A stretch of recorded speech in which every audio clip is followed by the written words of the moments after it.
Ballantyne. Hunting the Lions. Chapter 1 begins to unfold the tale of the lions by describing the lion of the tale. We trust, good reader, that it will not cause you a feeling of disappointment to be told that the name of our hero is Brown, Tom Brown. It is important at the beginning of any matter that those concerned should clearly understand their position. Therefore, we have thought fit, even at the risk of throwing a wet blanket over you, to commence this tale on one of the most romantic of subjects by stating, and now repeating, that our hero was a member of the large, and supposed to be unromantic family of the Browns. A word in passing about the romance of the family. Just because the Brown family is large, it has come to be deemed unromantic. Everyone knows that 2 of the 6 greengrocers in the next street are Browns. The fat, sedate butcher round the corner is David Brown, and the milkman is James Brown. The latter is a square-faced, practical man who is looked up to as a species of oracle by all his friends. Half a dozen drapers within a mile of you are named Brown, and all of them are shrewd men of business who have feathered their nests well and stick to business like burrs. You will certainly find that several of the hardest-working clergymen and 1 or more of the city missionaries are named Brown, and as to Dr. Browns, there is no end of them. But why go further? The fact is patent to every unprejudiced person. Now, instead of admitting that the commonness of the name of Brown proves its owners to be unromantic, we hold that this is a distinct evidence of the deep-seated romance of the family. In the first place, it is probable that their multitudinosity is the result of romance, which, as everyone knows, has a tendency to cause men and women to fall in love and marry early in life. Brown is almost always a good husband and a kind father. Indeed, he is a good, steady-going man in all the relations of life, and his name, in our mind at least, is generally associated with troops of happy children who call him Daddy and regard him in the light of an elephantine playmate. And they do so with good reason, for Brown is manly and thoroughgoing in whatever he undertakes, whether it be the transaction of business or romping with his children. But besides this, the multitudinosity of the Browns cuts in 2 directions. If there are so many of them greengrocers, butchers, and milkmen, who without sufficient reason are thought to be unromantic, it will be found that they are equally numerous in other walks of life. And wherever they walk, they do so coolly, deliberately, good-humoredly, and very practically. Look at the learned professions, for instance. What a host of Browns are there. The engineers and contractors, too, how they swarm in their lists. If you want to erect a suspension bridge over the British Channel, the only man who is likely to undertake the job for you is Adam Brown. C.E. and Abel Brown will gladly provide the materials. As to the army, here their name is Legion. They compose an army of themselves, and they are all enthusiasts, but quiet, steady-going, not noisy or boastful enthusiasts. In fact, the romance of Brown consists very much in his willingness to fling himself, heart and soul, into whatever his hand finds to do. The man who led the storming party and achieved immortal glory by getting himself riddled to death with bullets was Lieutenant Brown, better known as Ned Brown by his brother officers, who could not mention his name without choking for weeks after his sad, but so-called, glorious fall. The other man who accomplished the darling wish of his heart, to win the Victoria Cross, by attaching a bag of gunpowder to the gate of the fortress and blowing it and himself to atoms to small, that no shred of him big enough to hang the Victoria Cross upon was ever found, was Corporal Brown, and there was scarcely a dry eye in the regiment when he went down.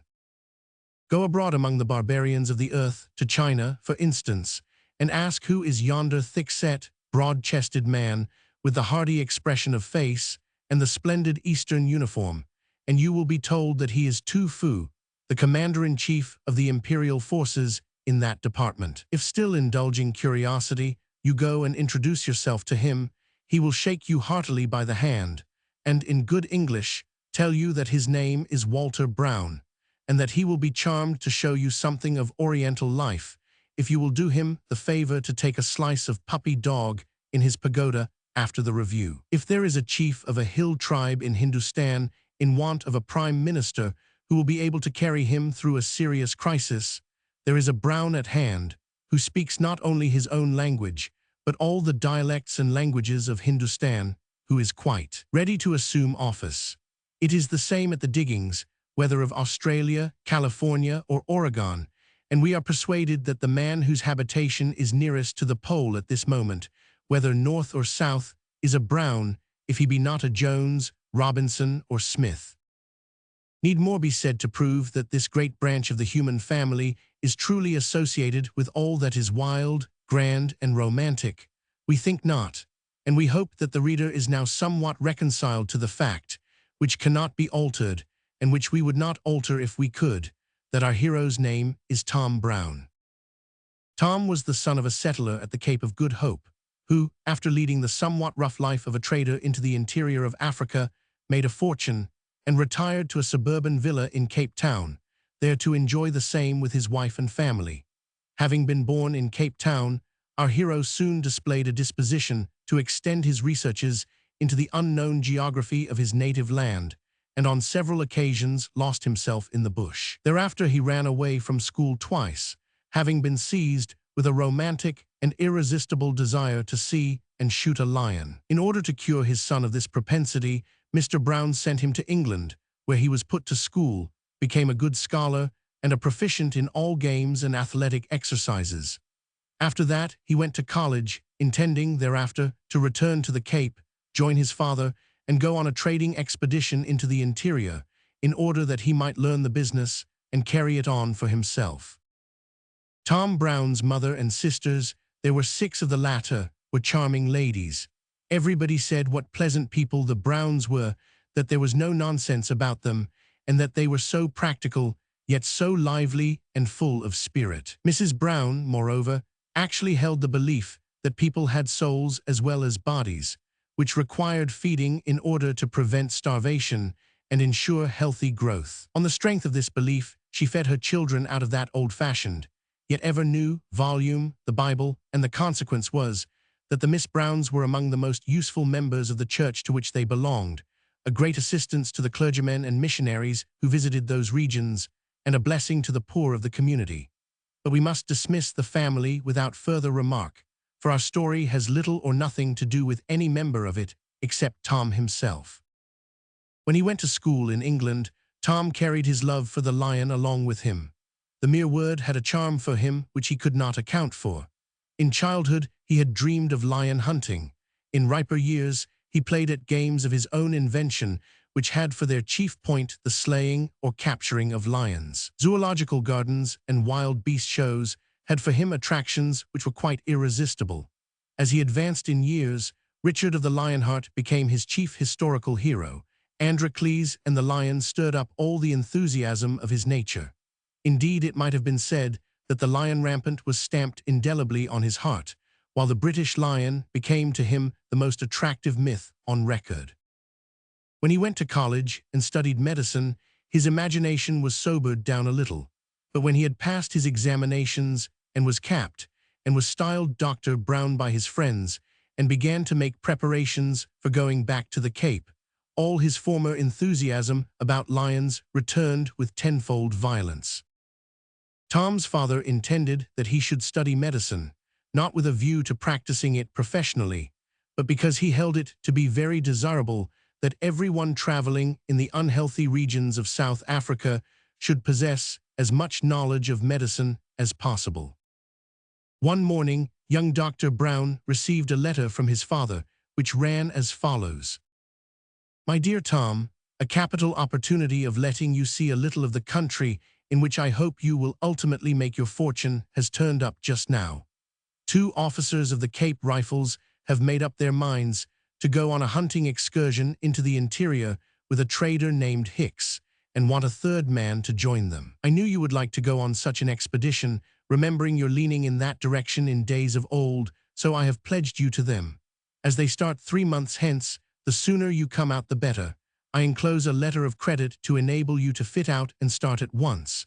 Your mother and sisters are all well and send love. Your affectionate father, J.B. Tom Brown uttered a wild cheer of delight on reading this brief and businesslike epistle, and his curious landlady immediately answered to the shout by entering and wishing to know if he had called and if he wanted anything. No, Mrs. Pry, I did not call, but I ventured to express my feelings in regard to a piece of good news which I have just received. La sir.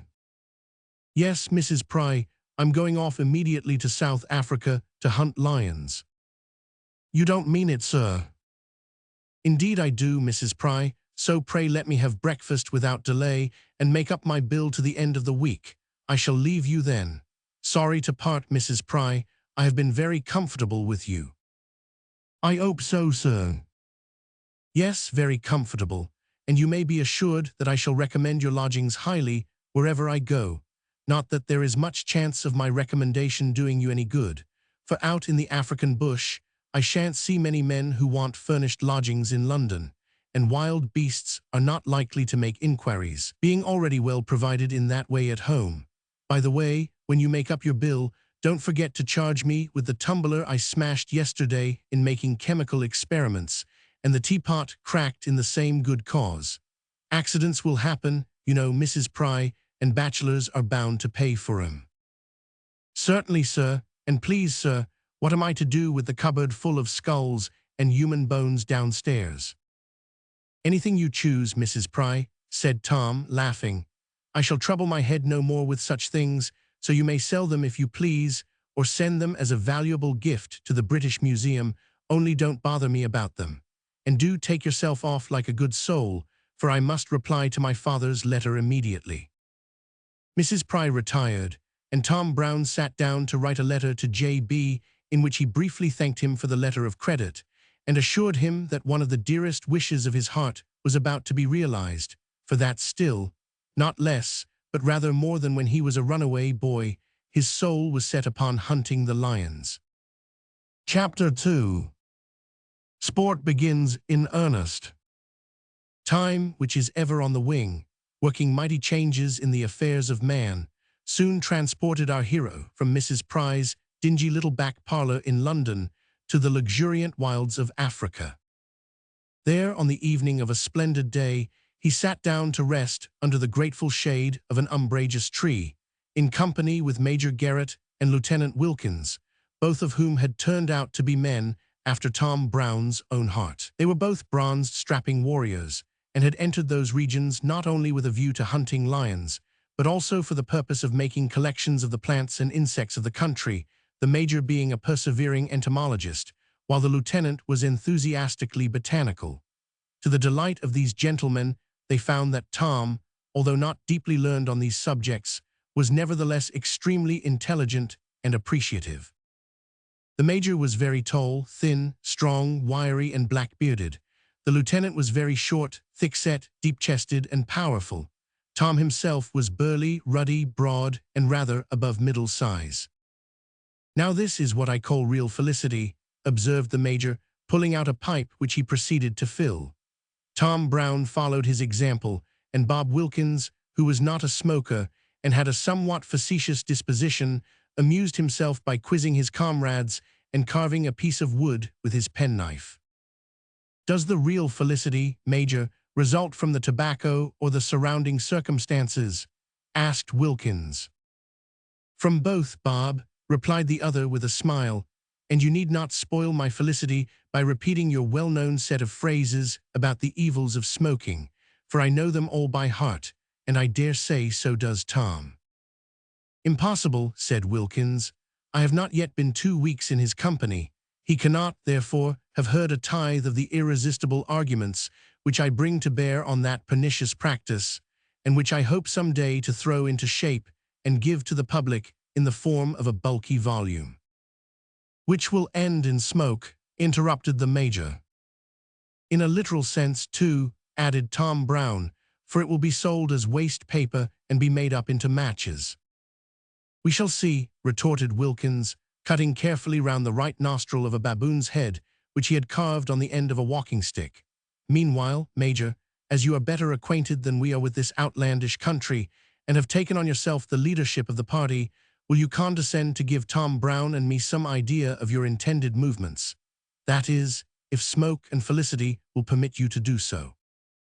With pleasure, my dear fellow, said the major, puffing vigorously for a few moments to get his pipe well alight. It was my intention to make for Big Buffalo's village, or kraal as they call it here, and, getting the assistance of some of his sable majesty's subjects, hunt the country in his neighborhood.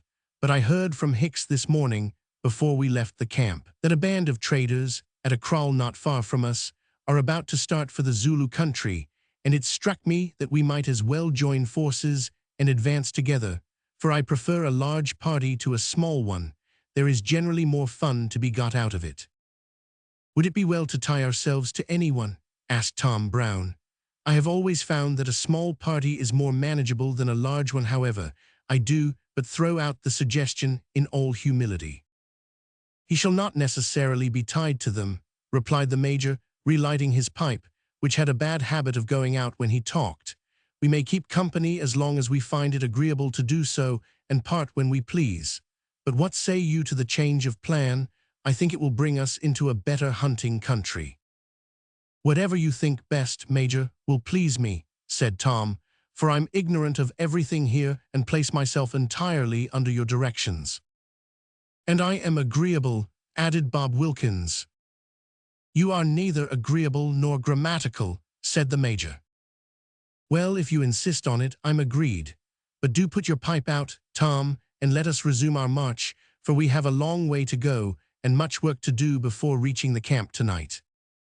Thus admonished, Tom Brown made an extinguisher of the end of his forefinger, put his short clay pipe in his waistcoat pocket, and, shouldering his rifle, followed his companions into the forest, on the edge of which they had been resting. The country through which they passed was extremely beautiful, particularly in the eyes of our hero, for whom the magnificence of tropical vegetation never lost its charms. The three sportsmen had that morning left their baggage in a wagon drawn by oxen in charge of Hicks the trader, who had agreed to allow them to accompany him on a trading expedition, and to serve them in the capacity of guide and general servant. They had made a detour through the forest with a party of 6 natives, under the guidance of a Kaffir servant named Mafuta, and were well repaid for the time thus spent by the immense variety of insects and plants which the naturalists found everywhere. But that which delighted them most was the animal life with which the whole region teemed. They saw immense herds of wolves, deer of various kinds, hyenas, elands, buffalo, and many other wild beasts, besides innumerable flocks of waterfowl of all kinds. But they passed these unmolested, having set their hearts that day on securing higher game. As Wilkins said, nothing short of a lion, an elephant, a rhinoceros, or hippopotamus would satisfy them, and that they had some chance of securing one or more of these formidable brutes was clear, because their voices had been several times heard, and their footprints had been seen everywhere. About an hour after resuming their walk, the Major went off in hot pursuit of an enormous bee, which he saw humming round a bush. About the same time, Wilkins fell behind to examine one of the numerous plants that were constantly distracting his attention, so that our hero was left for a time to hunt alone with the natives. He was walking a considerable distance in advance of them when he came to a dense thicket which was black as midnight, and so still that the falling of a leaf might have been heard. Tom Brown surveyed the thicket quietly for a few seconds, and observing the marks of some large animal on the ground, he beckoned to the Kaffir who carried his spare double-barreled gun. Up to this date our hero had not shot any of the large denizens of the African wilderness, and now that he was suddenly called upon to face what he believed to be one of them, he acquitted himself in a way that might have been expected of a member of the Brown family. He put off his shoes, cocked his piece, and entered the thicket alone, the natives declining to enter along with him. Coolly and very quietly, he advanced into the gloomy twilight of the thicket, and as he went he felt as though all the vivid dreams and fervid imaginings about lions that had ever passed through his mind from earliest infancy were rushing upon him in a concentrated essence. Yet there was no outward indication of the burning thoughts within, save in the sparkle of his dark brown eye and the flush of his brown cheek. As he wore a brown shooting coat, he may be said to have been at that time brown all over. He had proceeded about 50 yards or so when, just as he turned a winding in the path, he found himself face to face with an old buffalo bull fast asleep and lying down not 10 yards off. To drop on one knee and level his piece was the work of an instant, but unfortunately he snapped a dry twig in doing so. The eyes of the huge brute opened instantly, and he had half risen before the loud report of the gun rang through the thicket. Leaping up, Tom Brown took advantage of the smoke to run back a few yards and spring behind a bush, where he waited to observe the result of his shot. It was more tremendous than he had expected. A crash on his right told him that another, an unsuspected, denizen of the thicket had been scared from his lair, while the one he had fired at was on his legs, snuffing the air for his enemy. Evidently the wind had been favorable, for immediately he made a dead set and charged right through the bush behind which our hero was concealed. Tom leaped on one side. The buffalo bull turned short round and made another dash at him. There was only the remnant of the shattered bush between the two. The buffalo stood for a few seconds eyeing him furiously, the blood streaming down its face from a bullet hole between the two eyes, and its head garnished with a torn mass of the bush. Again it charged, and again Tom, unable to get a favorable chance for his second barrel, leaped aside and evaded it with difficulty. The bush was now trampled down and scarcely formed a shadow of a screen between them. Nevertheless, Tom stood his ground, hoping to get a shot at the bull's side, and never for a single instant taking his eye off him. Once more he charged, and again our hero escaped. He did not venture, however, to stand another, but turned and fled, closely followed by the infuriated animal. A few yards in front, the path turned at almost right angles. Tom thought he felt the hot breath of his pursuer on his neck as he doubled actively round the corner. His enemy could neither diverge from nor check his onward career. Right through a fearfully tangled thicket he went, and broke into the open beyond, carrying an immense pile of rubbish on his horns. Tom instantly threw himself on his back in the thicket to avoid being seen, and hoped that his native followers would now attract the bull's attention, but not one of them made his appearance, so he started up, and just as the disappointed animal had broken away over the plain, going straight from him, he gave him the second barrel and hit him high up on the last rib on the off side, in front of the hip.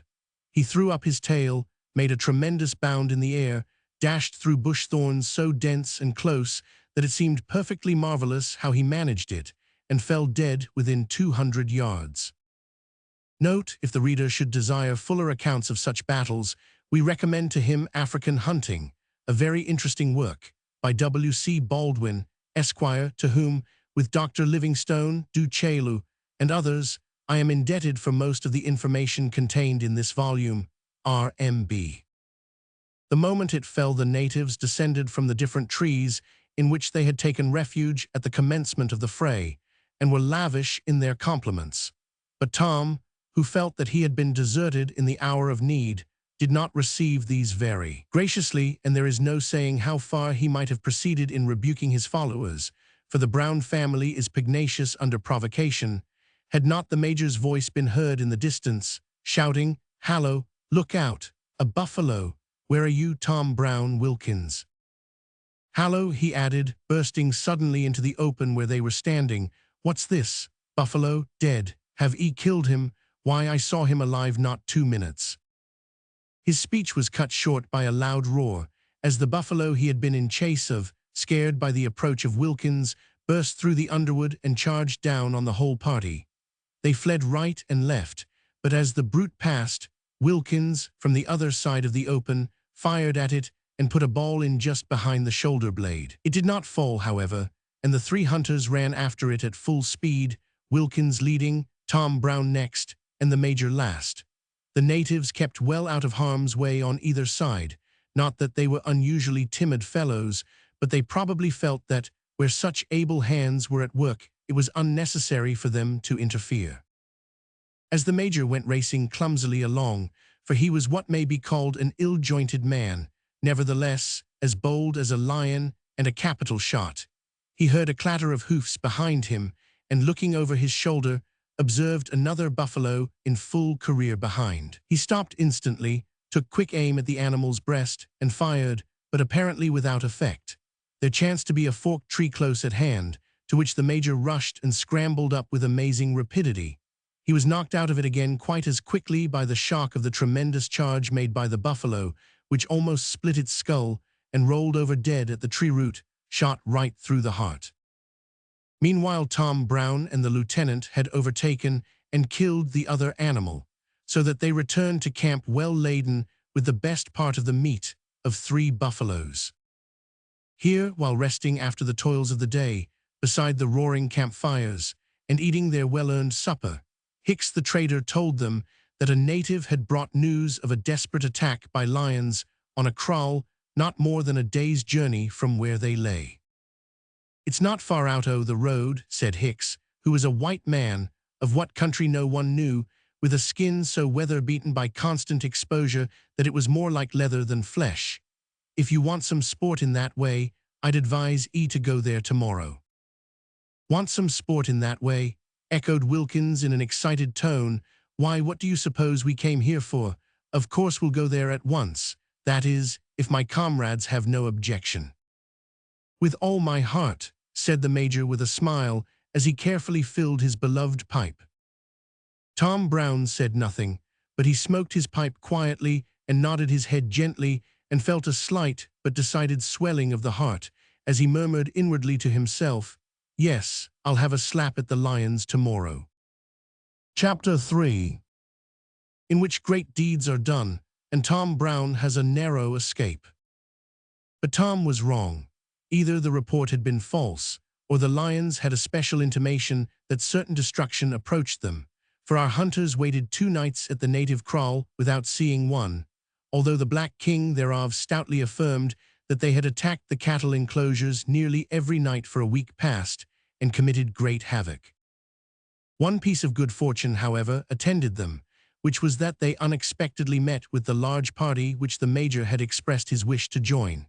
It consisted of about 30 men, 4 of whom were sportsmen, and the rest natives, with about 20 women and children, 12 horses, 70 oxen, 5 wagons, and a few dogs, all under the leadership of a trader named Hardy. Numerous though the oxen were, there were not too many of them, as the reader may easily believe when we tell him that the wagons were very large, clumsy, and heavily laden. One of them, besides other things, carrying a small boat, and that it occasionally required the powers of 20 oxen to drag one wagon up some of the bad hills they encountered on the journey to the Zulu country.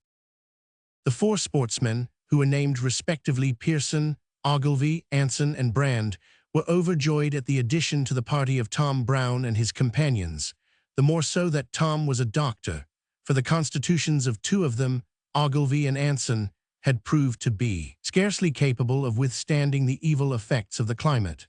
Tom prescribed for them so successfully that they soon regained their strength, a result which he believed, however, was fully as much due to the cheering effects of the addition to their social circle as to medicine. Having rested at the kraal a few days, partly to recruit the travelers, and partly to give the lions an opportunity of returning and being shot, the whole band set forth on their journey to the Umveloos River, having previously rendered the king of the kraal and his subjects happy by a liberal present of beads, brass wire, blue calico, and blankets. At the kraal they had procured a large quantity of provisions for the journey, amobella meal for porridge, mealies, rice, beans, potatoes, and watermelons, and while there, they had enjoyed the luxury of as much milk as they could drink, so that all the party were in pretty good condition and excellent spirits when they left. But this did not last very long, for the weather suddenly changed, and rain fell in immense quantities. The long rank grass of those regions became so saturated that it was impossible to keep oneself dry, and to add to their discomforts, mosquitoes increased in numbers to such an extent that some of the European travelers could scarcely obtain a wink of sleep. "Oh dear," groaned poor Wilkins, one night as he lay between the Major and Tom Brown on the wet grass under the shelter of a bullock wagon covered with a wet blanket. "How I wish that the first mosquito had never been born." "If the world could get on without rain," growled the Major, "my felicity would be complete." There is a particular stream which courses down the underside of the right shaft of the wagon and meets with some obstruction just at the point which causes it to pour continuously down my neck. I've shifted my position twice, but it appears to follow me, and I have had sensations for the last quarter of an hour which induce me to believe that a rivulet is bridged by the small of my back. "Ha, have you killed him this time?" The latter remark was addressed to Tom Brown, who had for some time past been vigorously engaged, slapping his own face in the vain hope of slaying his tormentors. Vain, not only because they were too quick to be caught in that way, but also because, if slain by hundreds at every blow, there would still have remained thousands more to come on. "No," replied Tom, with a touch of bitterness in his tone, "he's not dead yet." "He," exclaimed Wilkins, "do you mean to say that you are troubled by only one of the vile creatures?" "Oh no," said Tom, "there are millions of 'em humming viciously round my head at this moment, but one of them is so big and assiduous that I have come to recognize his voice. There, do you hear it?" "Hear it?" cried Wilkins. "How can you expect me to hear one of yours when I am engaged with a host of my own? Ah, but I hear that," he added, laughing, as another tremendous crack resounded from Tom Brown's cheek. "What a tough skin you must have, to be sure, to stand such treatment." "I am lost in admiration of the amiableness of your temper, Tom," remarked the Major. "If I were to get such a slap in the face as that, even from myself, I could not help flying in a passion. Hope the enemy is defeated at last." I think so," said Tom, in that meditative tone which assures the listener that the speaker is intensely on the qui-vive. "Yes, I believe I have. No, there he-oh." Another pistol-shot slap concluded the sentence, and poor Tom's companions in sorrow burst into a fit of laughter. "Let him bite, sir," growled the deep bass voice of Hardy, who lay under a neighboring wagon. "When he's got his beak well shoved into you and begins to suck, he can't get away so quick 'cause of having to pull it out again. Hit out hard and quick then, and you're sure of him, but the best way's to let him bite and go to sleep." "Good advice, I'll try to take it," said Tom, turning round with a sigh and burying his face in the blanket. His companions followed his example, and in spite of rain and mosquitoes, were soon fast asleep. This wet weather had a very depressing effect on their spirits, and made the region so unhealthy that it began ere long to tell on the weaker members of the sporting party. As for the natives, they, being inured to it, were proof against everything. Being all but naked, they did not suffer from wet garments, and as they smeared their bodies over with grease, the rain ran off them as it does off the ducks. However, it did not last long at that time.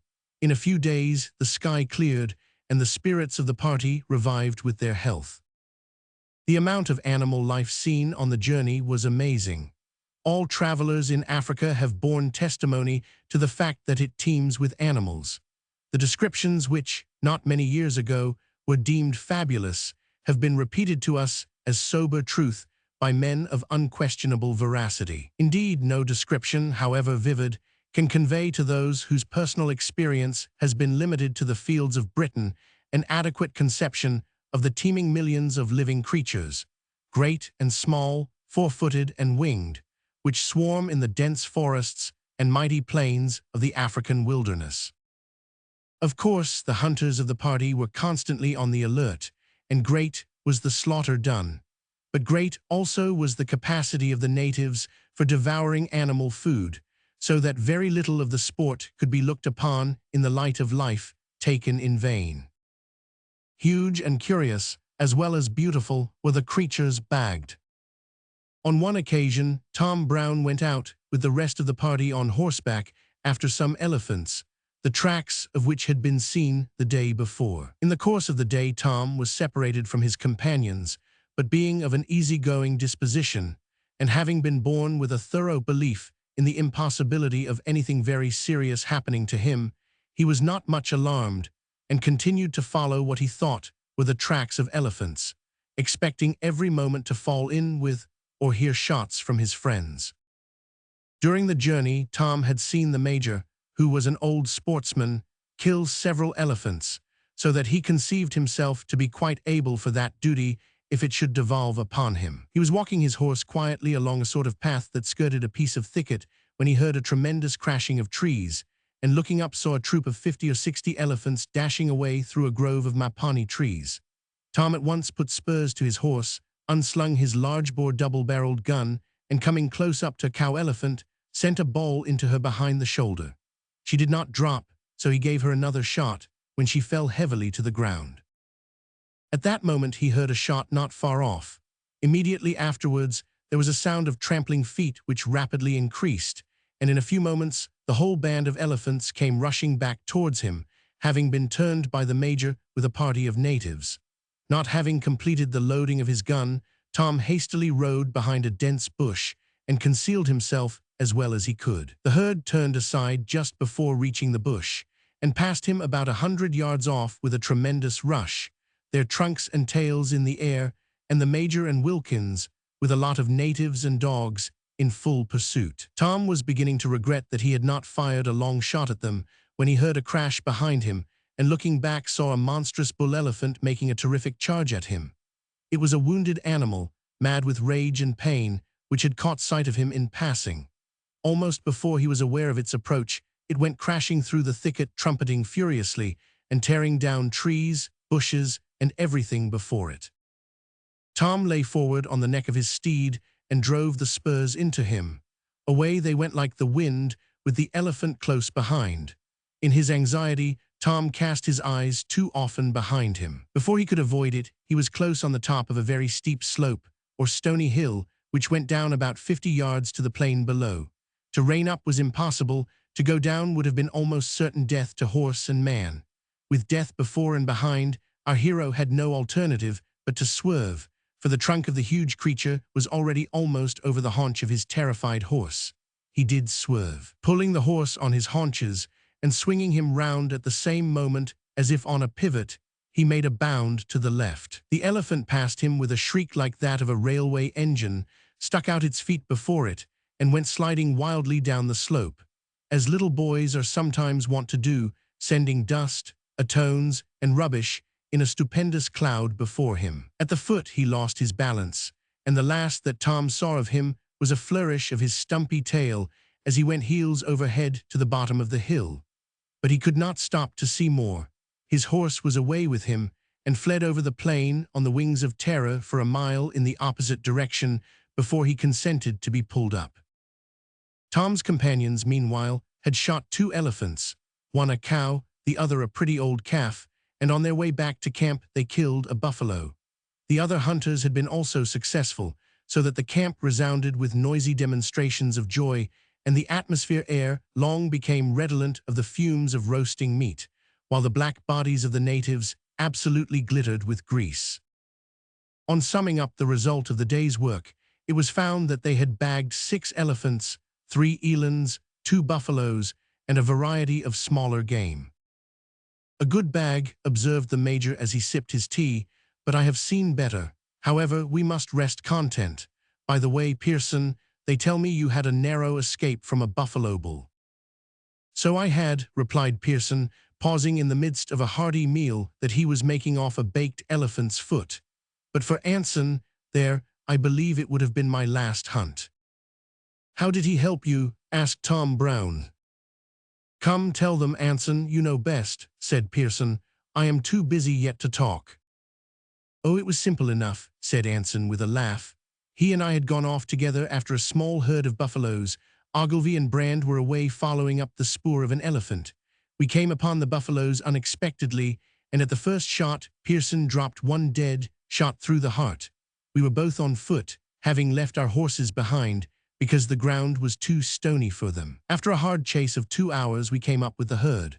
Pearson fired at a young bull and broke its leg. Nevertheless, it went off briskly on the remaining 3, so I fired and shot off its tail. This appeared to tickle his fancy, for he turned at once and charged Pearson, who dropped his gun, sprang into a thorn tree, and clambered out of reach only just in time to escape the brute, which grazed his heel in passing. Poor fellow, he got such a fright." "False," cried Pearson, with his mouth full of meat. "That he fell off the tree," continued Anson, "and the bull turned to charge again, so, out of pity for my friend, I stopped him with a bullet in the chest." "It was well done, Anson. I'm your debtor for life," said Pearson, holding out his plate. "Just give me a little more of that splendid foot, and you'll increase the debt immeasurably. You see, the adventure has not taken away my appetite." As he said this, a savage growl was heard close to the wagon beside which they were seated. It was followed by a howl from one of the dogs. They all sprang up and ran towards the spot whence the sound came, just in time to see a panther bounding away with one of the dogs. A terrific yell of rage burst from every one, and each hastily threw something or other at the bold intruder. Pearson flung his knife and fork at it, having forgotten to drop those light weapons when he leaped up. The Major hurled after it a heavy mass of firewood. Hardy and Hicks flung the huge marrow bones with which they happened to be engaged at the time. Tom Brown swung a large axe after it, and Wilkins, in desperation, shied his cap at it. But all missed their mark, and the panther would certainly have carried off his prize had not a very tall and powerfully built Kaffir, named Mafuta, darted at it an assegai, or long native spear, which, wounding it slightly, caused it to drop its prey. The poor dog was severely hurt about the neck. It recovered, however, soon afterwards. The same night on which this occurred, one of the oxen was killed by a lion, but although all the people were more or less on the alert, the monarch of the woods escaped unpunished. At an early hour next morning, the train of wagons got into motion, and the hunters went out to their usual occupation. Chapter 4.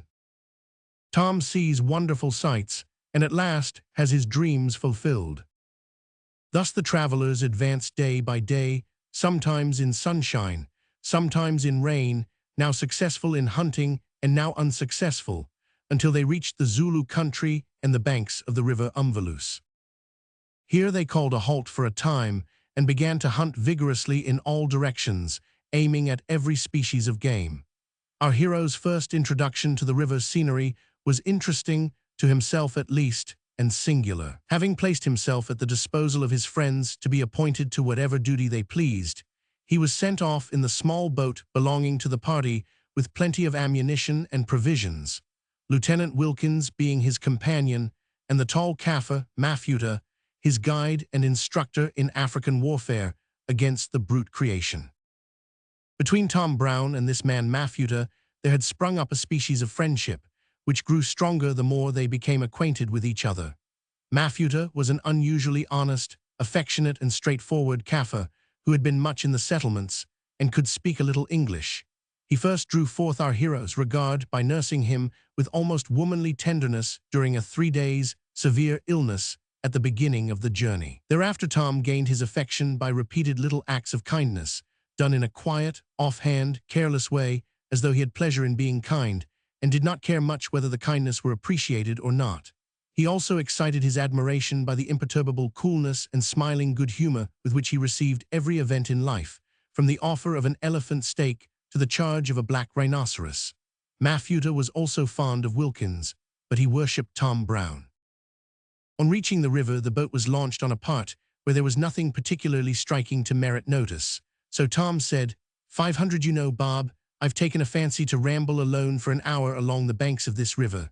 Will you, like a good fellow, get into the boat with Mafuta and let me go along the banks on foot for a few miles?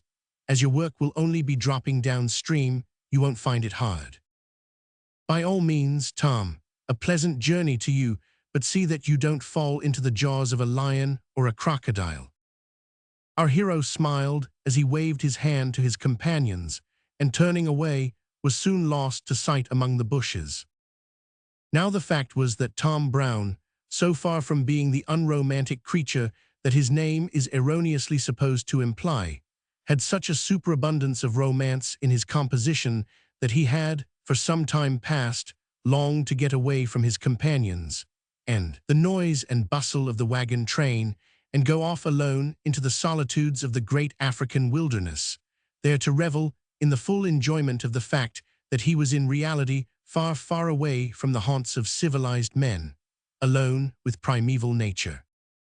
The day happened to be delightful, not too hot for walking, yet warm enough to incline one of Tom's temperament to throw open his vest and bare his broad bosom to any breeze that might chance to gambol through the forest. With characteristic nonchalance, he pushed his wide-awake off his forehead for the sake of coolness, and in so doing tilted it very much on one side, which gave him a somewhat rakish air. He carried his heavy double-barreled gun on one of his broad shoulders with the butt behind him, and his right hand grasping the muzzle, while in his left he held a handkerchief, with which he occasionally wiped his heated brow. It was evident that Tom experienced the effects of the heat much, but he did not suffer from it. He perspired profusely, breathed heavily, and swaggered unwittingly, while a beaming smile played on his ruddy countenance, which told of peace with himself and with all mankind. Not so, however, with brute kind, as became apparent after he had advanced about half a mile in a dreamy state down the banks of the quiet river, for happening to observe something of a tawny yellow color among the bushes, he brought his gun to the present with great precipitancy, cocked both barrels, and advanced with the utmost caution. Up to this period he had not been successful in accomplishing his great wish, the shooting of a lion. Many a time had he heard the strong voices of the brutes, and once or twice had seen their forms dimly in the night sneaking round the bullocks' wagons, but he had not yet managed to get a fair full view of the forest king or a good shot at him. His heart now beat high with hope, for he believed that he was about to realize his ancient dream. Slowly, step by step, he advanced, avoiding the dense bushes, stepping lightly over the small ones, insinuating himself through holes and round stems, and conducting himself in a way that would have done credit to a North American Indian, until he gained a tree, close on the other side of which he knew the tawny object lay. With beating heart, but steady hand and frowning eye, he advanced another step and found that the object was a yellow stone. There was a sudden motion about Tom's jaws, as if he had gnashed his teeth, and a short gasp issued from his mouth, but that was all. The compressed steam was off. A smile wrinkled his visage immediately after, and quietly uncocking his gun, he threw it over his shoulder and resumed his march. On rounding a point a few minutes after, he was again arrested by a scene which, while it charmed, amazed him. Often had he observed the multitudes of living creatures with which the Creator has peopled that great continent, but never before had he beheld such a concentrated picture as was presented at that moment. Before him lay a wide stretch of the river, so wide and apparently currentless that it seemed like a calm lake, and so perfectly still that every object on and around it was faithfully mirrored on its depths. Even the fleecy clouds that floated in the calm sky were repeated far down in the azure vault below. Every part of this beautiful scene teemed with living creatures of every sort and size, from the huge alligators that lay like stranded logs upon the mud banks, basking in the sun, to the tiny plover that waded in cheerful activity among the sedges. There were tall reeds in many places, and among these were thousands of cranes, herons, flamingos, and other members of that long-necked and long-legged family, some engaged in solemnly searching for food, while others, already gorged, stood gravely on one leg, as if that position assisted digestion, and watched with quiet satisfaction the proceedings of their companions. The glassy surface of the mirror was covered in places with a countless host of geese, widgeons, teals, and other waterfowl either gambolling about in sport, or sleeping away a recent surfeit, and thousands of other small birds and beasts swarmed about everywhere, giving a sort of faint indication of the inconceivable numbers of the smaller creatures which were there, though not visible to the observer. But Tom's interest was chiefly centered on the huge animals, the crocodiles and hippopotami, which sprawled or floated about. Not far from the bush from behind which he gazed, two large crocodiles lay basking on a mud bank, rugged and rough in the hide as two ancient trees, the one using the back of the other as a pillow. A little beyond, these three hippopotami floated in the water, only the upper parts of their heads and rotund bodies being visible. These lay so motionless that they might have been mistaken for floating puncheons, and the observer would have thought them asleep, had he not noticed an occasional turn of the whites of their small eyes and a slight puff of steam and water from their tightly compressed nostrils. Truly it was a grand sight, one calculated to awaken in the most unthinking minds some thoughts about the infinite power of him who made them all. Tom's mind did rise upwards for a little. Although not at that time very seriously inclined, he was, nevertheless, a man whose mind had been trained to think with reverence of his Creator. He was engaged in solemn contemplation of the scene before him, when a deep gurgling plunge almost under the bush at his feet aroused him. It was a hippopotamus which had been standing on the river brink within 6 yards of the muzzle of his gun. Tom cocked and presented, but thinking that the position of the animal did not afford him a good chance of killing it, he waited, feeling sure, at all events, of securing one of the various huge creatures that were lying so near him. It says much for Tom's powers of woodcraft that he managed to advance as near as he did to these animals without disturbing them. Few hunters could have done it, but it must be remembered that our hero, like all other heroes, was a man of unusual and astonishing parts. While he hesitated for a few moments, undecided whether to fire at the crocodiles or the hippopotami, one of the latter suddenly uttered a prolonged snort or snore, and opened a mouth of such awful dimensions that Tom's head and shoulders would have easily found room in it. As he gazed into the dark red throat, he felt that the wild fictions of untraveled men fell far short of the facts of actual life, in regard to grandeur and horribility, and it struck him that if the front half of a hippopotamus were sewed to the rear half of a crocodile, there would be produced a monster incomparably more grand and horrible than the fiercest dragon St. George ever slew. While these ideas were passing quickly through his excited brain, the boat, which he had totally forgotten, came quietly round the bend of the river above him. But the sharp-eared and quick-eyed denizens of the wilderness were on the alert. It had scarcely shown its prow round the point of land, and the hippopotamus had not quite completed its lazy yawn, when the entire winged host rose with a rushing noise so thunderous, yet so soft and peculiar, that words cannot convey the idea of the sight and sound. At the same time, many grunts and snorts and heavy plunges told that sundry amphibious creatures had been disturbed, and were seeking safety in the clear stream. Tom hesitated no longer. He aimed at the yawning hippopotamus and fired, hitting it on the skull, but at such an angle that the ball glanced off. If there was noise before, the riot and confusion now was indescribable. Waterfowl that had not moved at the first alarm now sprang in myriads from reeds and sedges and darkened the very air. The two alligators just under Tom's nose spun their tails in the air with a whirl of awful energy that seemed quite incompatible with their sluggish nature, and rushed into the river. The hippopotam dived with a splash that covered the water around them with foam, and sent a wave of considerable size to the shore. The sudden burst of excitement, noise, splutter, and confusion was not less impressive than the previous calm had been, but Tom had not leisure to contemplate it, being himself involved in the whirl. 4 shots from the boat told him that his companions were also engaged. One of the crocodiles reappeared suddenly as if to have another look at Tom, who discharged his second barrel at it, sent a ball into its brain, and turned it over dead.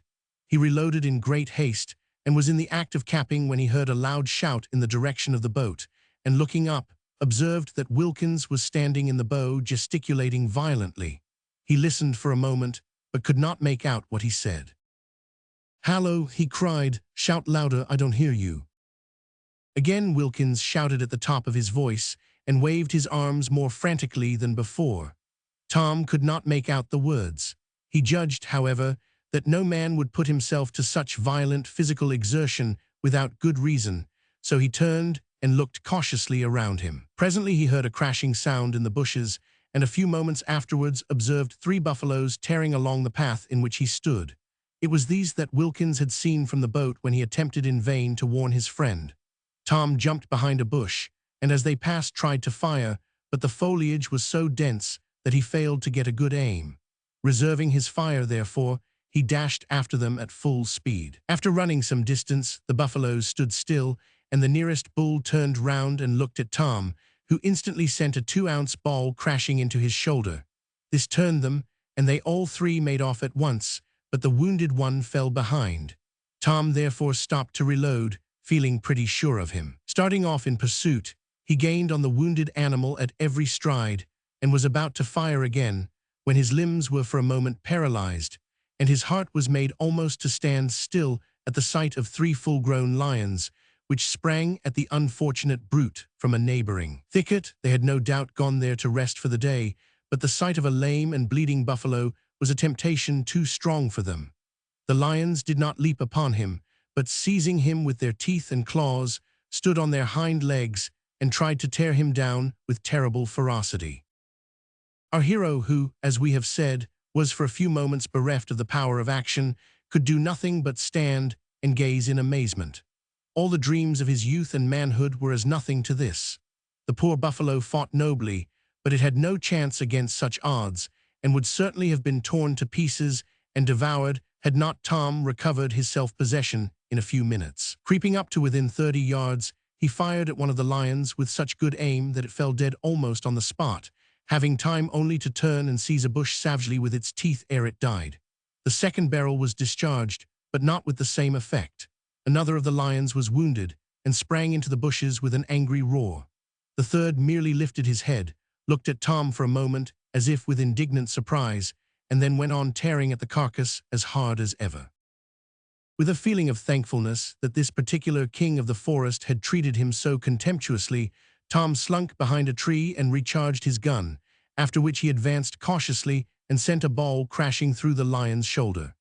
It ought to have killed him, he thought, but it did not, for he made off as fast as possible, just as Wilkins and Mafuta arrived, panting, on the scene of action. "What a magnificent fellow!" exclaimed Wilkins, going up to the dead lion. "Bravissimo, Tom, you've done it at last." "Done it?" cried Tom as he loaded hastily. "Why, I've all but done 3. Follow up the trail, man, as fast as you can. I'll overtake you in no time." Wilkins did not wait for more, but dashed into the thicket after Mafuta, who had preceded him.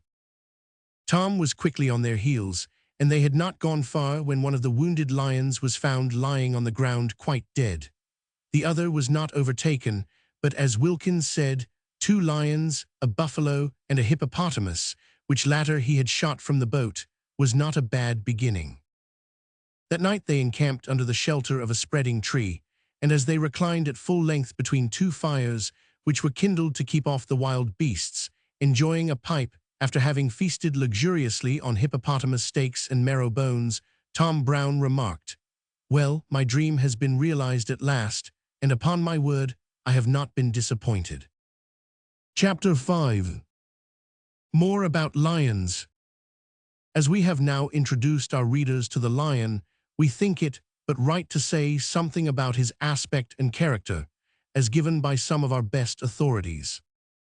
Dr. Livingstone, that greatest of African travelers, seems to be of opinion that untraveled men are prone to overrate the lion, both as to his appearance and courage. From him we learn that when a lion is met with in the daytime, a circumstance by no means uncommon in Africa, the traveler will be disappointed with the appearance of the animal which they had been accustomed to hear styled noble and majestic. That it is somewhat larger than the largest-sized dog, partakes very strongly of the canine features, and does not much resemble our usual drawings of lions, which he condemns as bearing too strong a resemblance to old women's faces in nightcaps. The doctor also talks slightingly of its roar, and says that having made particular inquiry as to the opinions of European travelers who have heard the roar of the lion and that of the ostrich, he found they invariably admitted that they could not detect any difference between the two when the animals were at a distance. Now really, although we are bound to admit that the doctor's opinion is of great weight, we cannot, without a humble protest, allow ourselves to be thus ruthlessly stripped of all our romantic notions in regard to the king of beasts. We suspect that the doctor, disgusted with the twaddle that has undoubtedly been talked in all ages about the magnanimity of the noble lion and his terrific aspect, has been led unintentionally to underrate him. In this land we have opportunities of seeing and hearing the lion in his captive state, and we think that most readers will sympathize with us when we say that even in a cage he has at least a very grand and noble aspect, and that, when about to be fed, his intermittent growls and small roars, so to speak, have something very awful and impressive, which nothing like the bellowing of a bull can at all equal. To say that the roar of the ostrich is equal to that of the lion is no argument at all. It does not degrade the latter, it merely exalts the former. And further, in regard to aspect, the illustrations in Dr. Livingstone's own most interesting work go far to prove that the lion is magnificent in appearance. Thus much we dare venture to say, because on these points, we, with all men, are in a position to form a judgment for ourselves. We, however, readily believe the great traveler when he tells us that nothing he ever heard of the lion led him to ascribe to it a noble character, and that it possesses none of the nobility of the Newfoundland or St. Bernard dogs. The courage of the lion, although not greater than that of most large and powerful animals, is without doubt quite sufficient, but he fortunately possesses a wholesome dread of man, else would he certainly long ere now have become king of Africa as well as of beasts. When encountered in the daytime, he usually stands a second or two gazing, then turns slowly round and walks leisurely away for a dozen paces or so, looking over his shoulder as he goes. Soon he begins to trot, and when he thinks himself out of sight, bounds off like a greyhound. As a rule, there is not the smallest danger of a lion attacking man by day, if he be not molested, except when he happens to have a wife and young family with him. Then, indeed, his bravery will induce him to face almost any danger. If a man happens to pass to windward of a lion and lioness with cubs, both parents will rush at him, but instances of this kind are of rare occurrence. It would seem that light of any kind has a tendency to scare away lions. Bright moonlight is a safeguard against them, as well as daylight. So well is this understood, that on moonlight nights it is not thought necessary to tie up the oxen, which are left loose by the wagons, while on dark rainy nights it is deemed absolutely necessary to tether them, because if a lion chanced to be in the vicinity, he would be almost sure to attack, and perhaps kill, an ox, notwithstanding the vigilance of guards and the light of the campfires. He always approaches stealthily, like the cat, except when wounded, but anything having the appearance of a trap will induce him to refrain from making the last fatal spring. This is a peculiarity of the whole feline species. It has been found in India that when a hunter pickets a goat on a plain as a bait, a tiger has whipped it off so quickly by a stroke of his paw that it was impossible to take aim. To obviate this difficulty, a small pit is dug, in the bottom of which the goat is picketed, with a small stone tied in its ear to make it cry the whole night. When the suspicious tiger sees the appearance of a trap, he walks round and round the pit, thus giving the hunter in ambush a fair shot. When a hungry lion is watching for prey, the sight of any animal will make him commence stalking it. On one occasion, a man was very busy stalking a rhinoceros, when happening to glance behind him, he found to his consternation that a lion was stalking him. He escaped by springing up a tree. The strength of the lion is tremendous, owing to the immense mass of muscle around its jaws, shoulders, and forearms. What one hears, however, of his sometimes seizing an ox or a horse in his mouth and running away with it, as a cat does with a mouse, and even leaping hedges, etc., is nonsense.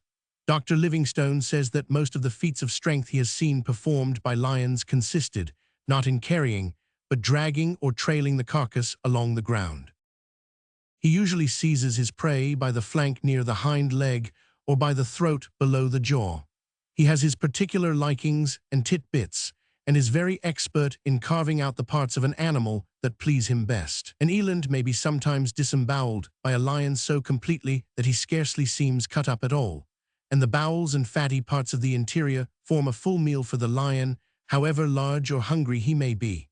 His pert little follower, the jackal, usually goes after him, sniffing about and waiting for a share, and is sometimes punished for his impudent familiarity with a stroke of the lion's paw, which of course kills him. Lions are never seen in herds, but sometimes 6 or 8, probably one family, are seen hunting together. Much has been said and written about the courage of the lion and his ability to attack and kill any other animal.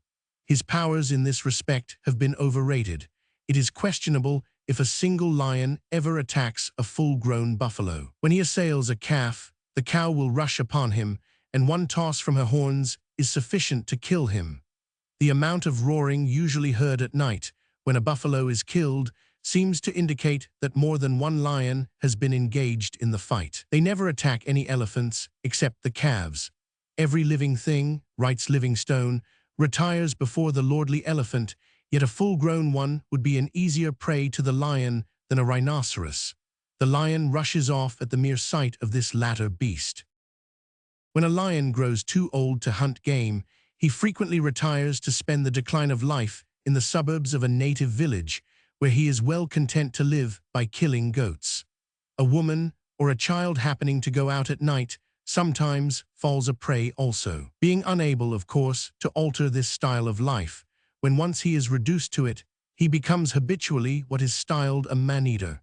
And from this circumstance has arisen the idea that when a lion has once tasted human flesh, he prefers it to any other. In reality, a man-eater is an old fellow who cannot manage to get anything else to eat, and who might perhaps be more appropriately styled a woman and child-eater. When extreme old age comes upon him in the remote deserts, far from human habitations, he is constrained to appease the cravings of hunger with mice.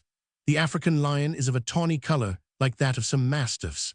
The mane in the male is large and gives the idea of great power. In some, the ends of the hair are black, and these go by the name of black-maned lions, but as a whole, all of them look of a tawny yellow color. Having said thus much about his general character and appearance, we shall resume the thread of our story and show how the lions behaved to Tom Brown and his friends the very night after the event narrated in the last chapter.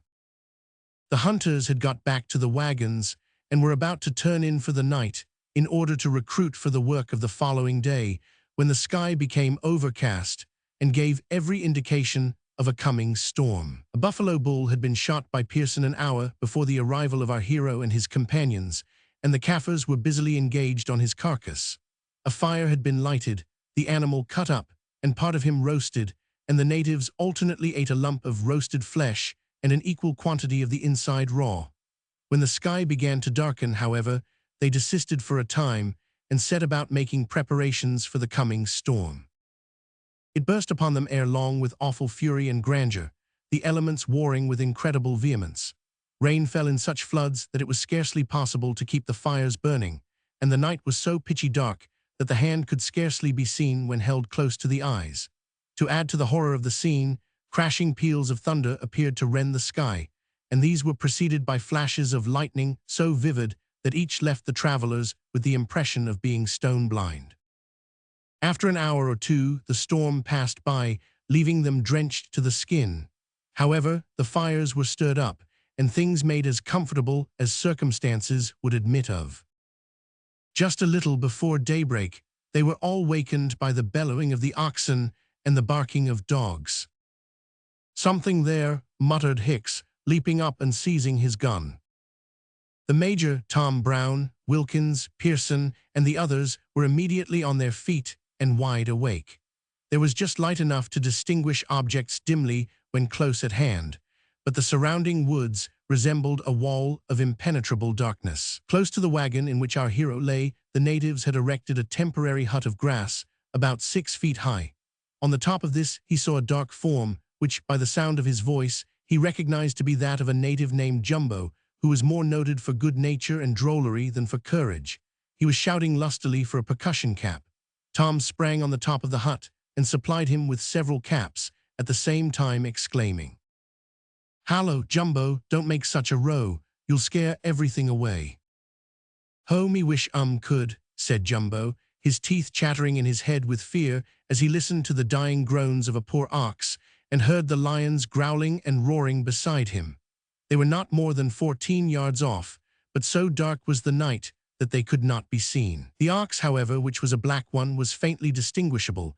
Tom Brown therefore aimed, as near as he could guess, about a foot above him and fired. No result followed. He had evidently missed. While he was reloading, the Major and Wilkins rushed forward and leaped on the hut, exclaiming eagerly, "Where are they? Have you hit?" Immediately afterwards, Pearson, Brand, Ogilvy, and Anson rushed up and attempted to clamber on the hut. "No room here," cried the Major, resisting them, "quite full outside, inside not safe." "But there's no room on the wagon," pleaded Pearson. "The niggers are clustering on it like monkeys."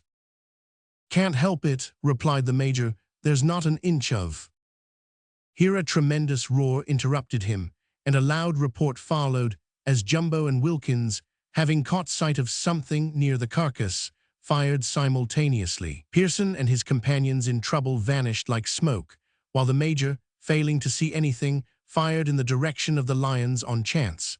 Tom also fired at what he felt convinced was the head of a lioness.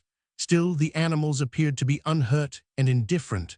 The sportsmen were busy loading when Tom became aware, for one instant, that something was moving in the air. Next moment, he was knocked backwards off the hut, head over heels, several times, having been struck full in the chest by a lion's head. Half inclined to believe that he was killed, he scrambled to his feet, still holding fast to his gun, however, like a true hunter, and rushed towards the wagon, where he found all the Kaffirs who could not get inside sticking on the outside, as Pearson had said, like monkeys.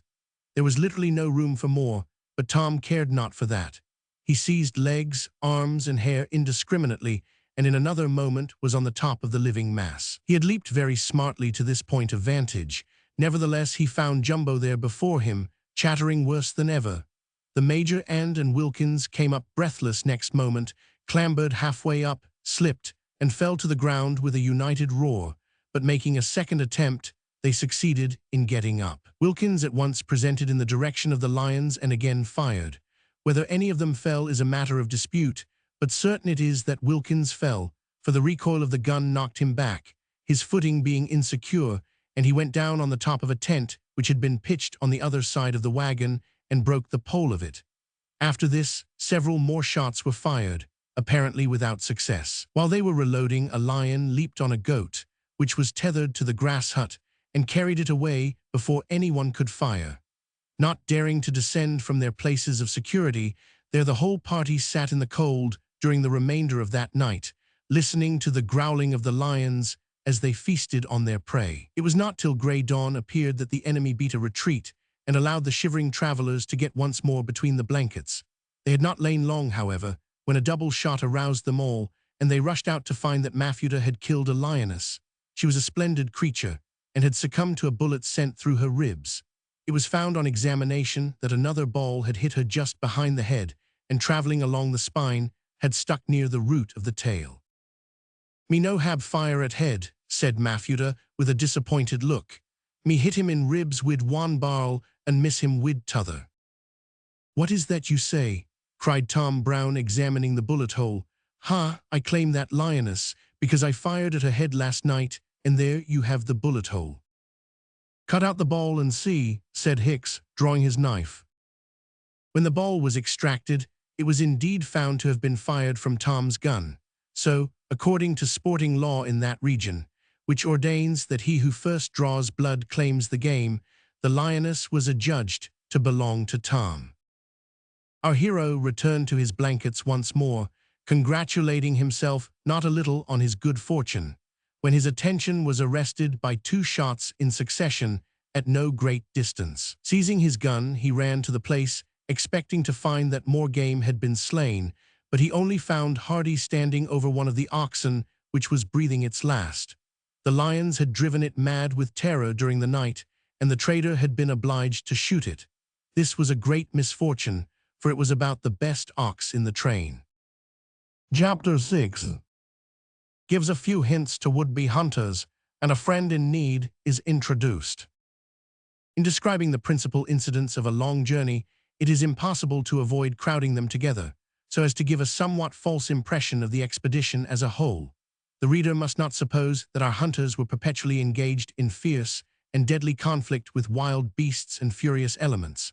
Although traveling in Africa involves a good deal more of this than is to be experienced in most other parts of the world, it is not without its periods of calm and repose. Neither must it be imagined that the hunters, whom hitherto we have unavoidably exhibited in the light of men incapable of being overcome either by fatigues or alarms, were always in robust health, ready at any moment to leap into the grasp of a lion or the jaws of a crocodile. Their life, on the whole, was checkered. Sometimes health prevailed in the camp, and all went on well and heartily, so that they felt disposed to regard wagon traveling, in the words of a writer of great experience, as a prolonged system of picnicking, excellent for the health, and agreeable to those who are not over-fastidious about trifles and who delight in being in the open air. At other times, especially when passing through unhealthy regions, some of their number were brought very low by severe illness, and others, even the strongest, suffered from the depressing influence of a deadly climate. But they were all men of true pluck, who persevered through heat and cold, health and sickness, until in 2 instances death terminated their career. It may not be out of place here to make a few remarks for the benefit of those ardent spirits who feel desperately heroic and emulative when reading at their own firesides, and who are tempted by descriptions of adventure to set their hearts on going forth to do and dare, as others have done and dared before them.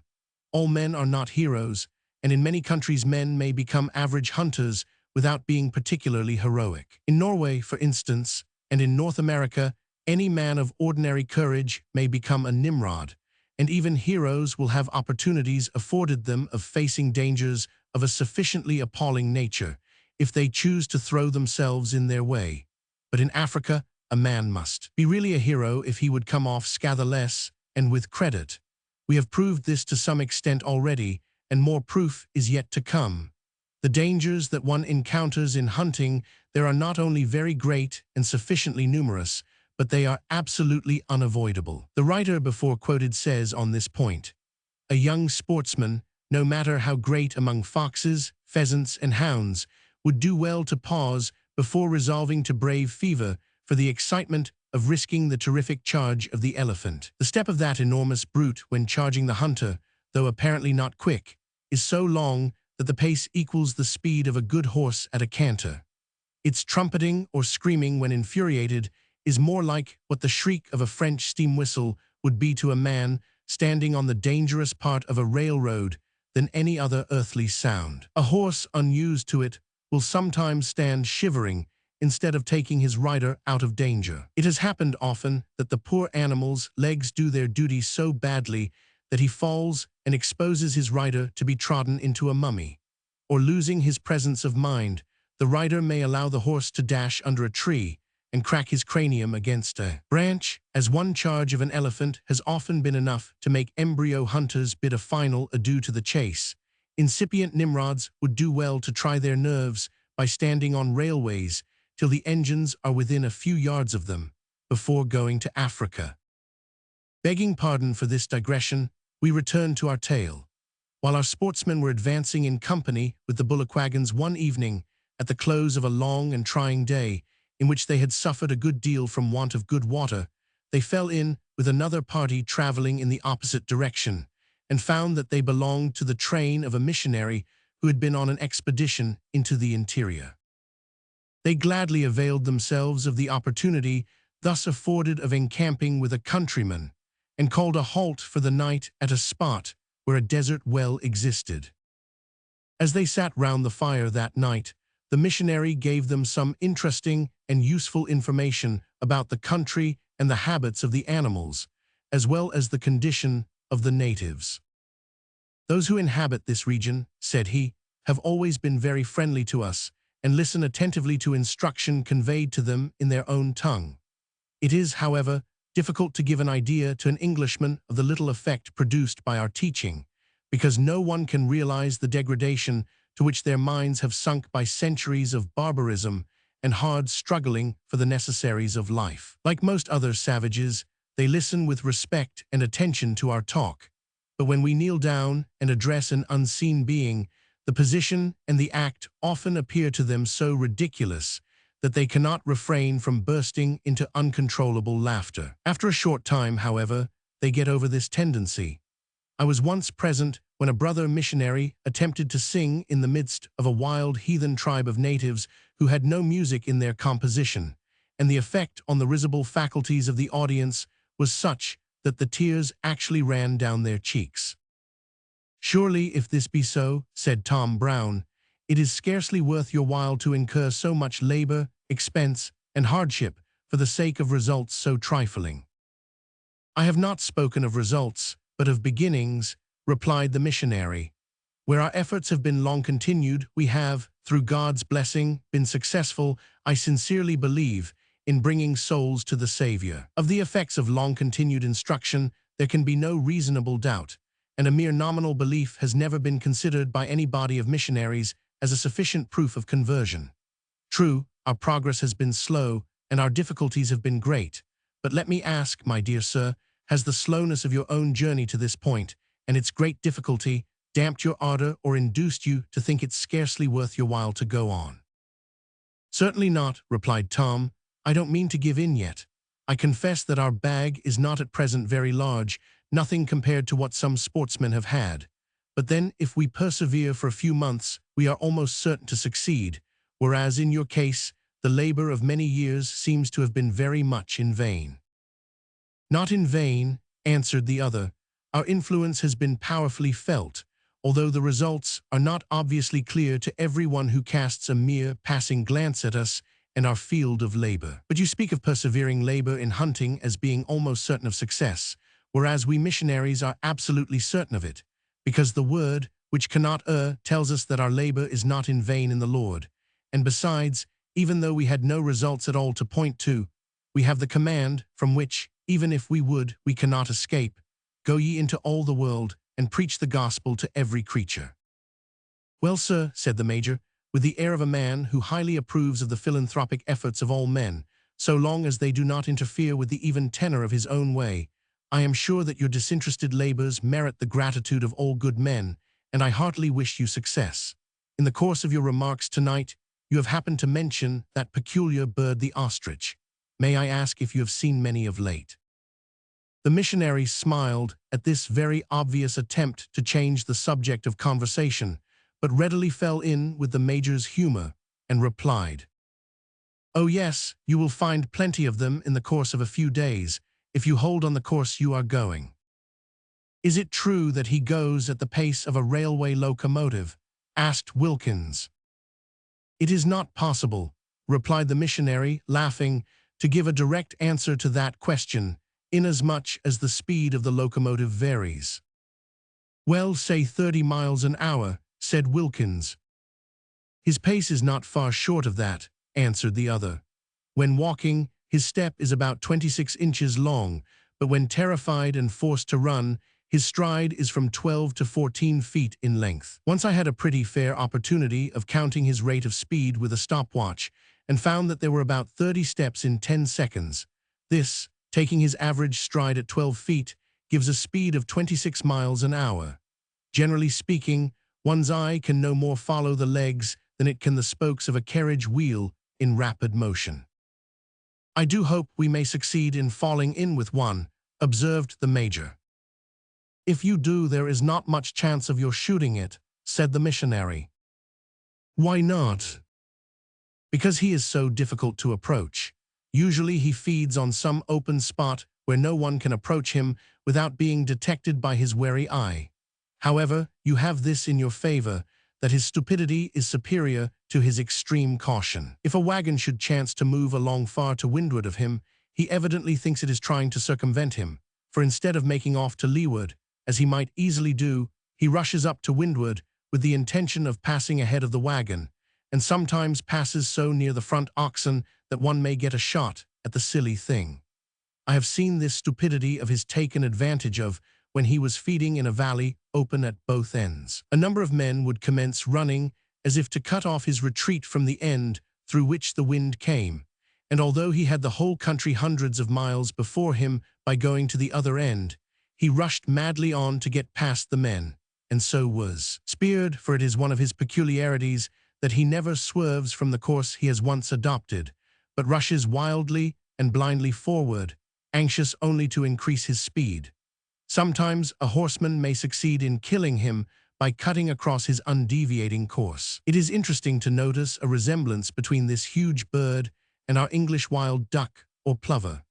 I have several times seen newly hatched young in charge of a cock ostrich who made a very good attempt at appearing lame in order to draw off the attention of pursuers. The young squat down and remain immovable when too small to run far, but they attain a wonderful degree of speed when about the size of common fowls. It requires the utmost address of the bushmen, creeping for miles on their stomach, to stalk them successfully, yet the quantity of feathers collected annually shows that the numbers slain must be considerable, as each bird has only a few feathers in the wings and tail. "Well," observed the Major, shaking the ashes out of his pipe, "your account of the bird makes me hope that we shall fall in with him before our expedition is over." "Do you mean to be out long?" "As long as we can manage, which will be a considerable time," answered the Major, "because we are well supplied with everything, except, I regret to say, medicine. The fact is that none of us thought much about that, for we have always been in such a robust state of health that we have scarce believed in the possibility of our being knocked down, but the first few weeks of our journey hither taught some of us a lesson when too late." "Ah, we are often taught lessons when too late," said the missionary. "However, it is not too late on this occasion, for I am happy to say that I can supply you with all the physic you require." The Major expressed much gratification on hearing this, and indeed he felt it, for the country into which they were about to penetrate was said to be rather unhealthy. "You are very kind, sir," he said. "My companions and I shall feel deeply indebted to you for this opportune assistance." "Are you quite sure," asked the missionary pointedly, "that you are supplied with everything else that you require?" "I think so," replied the major.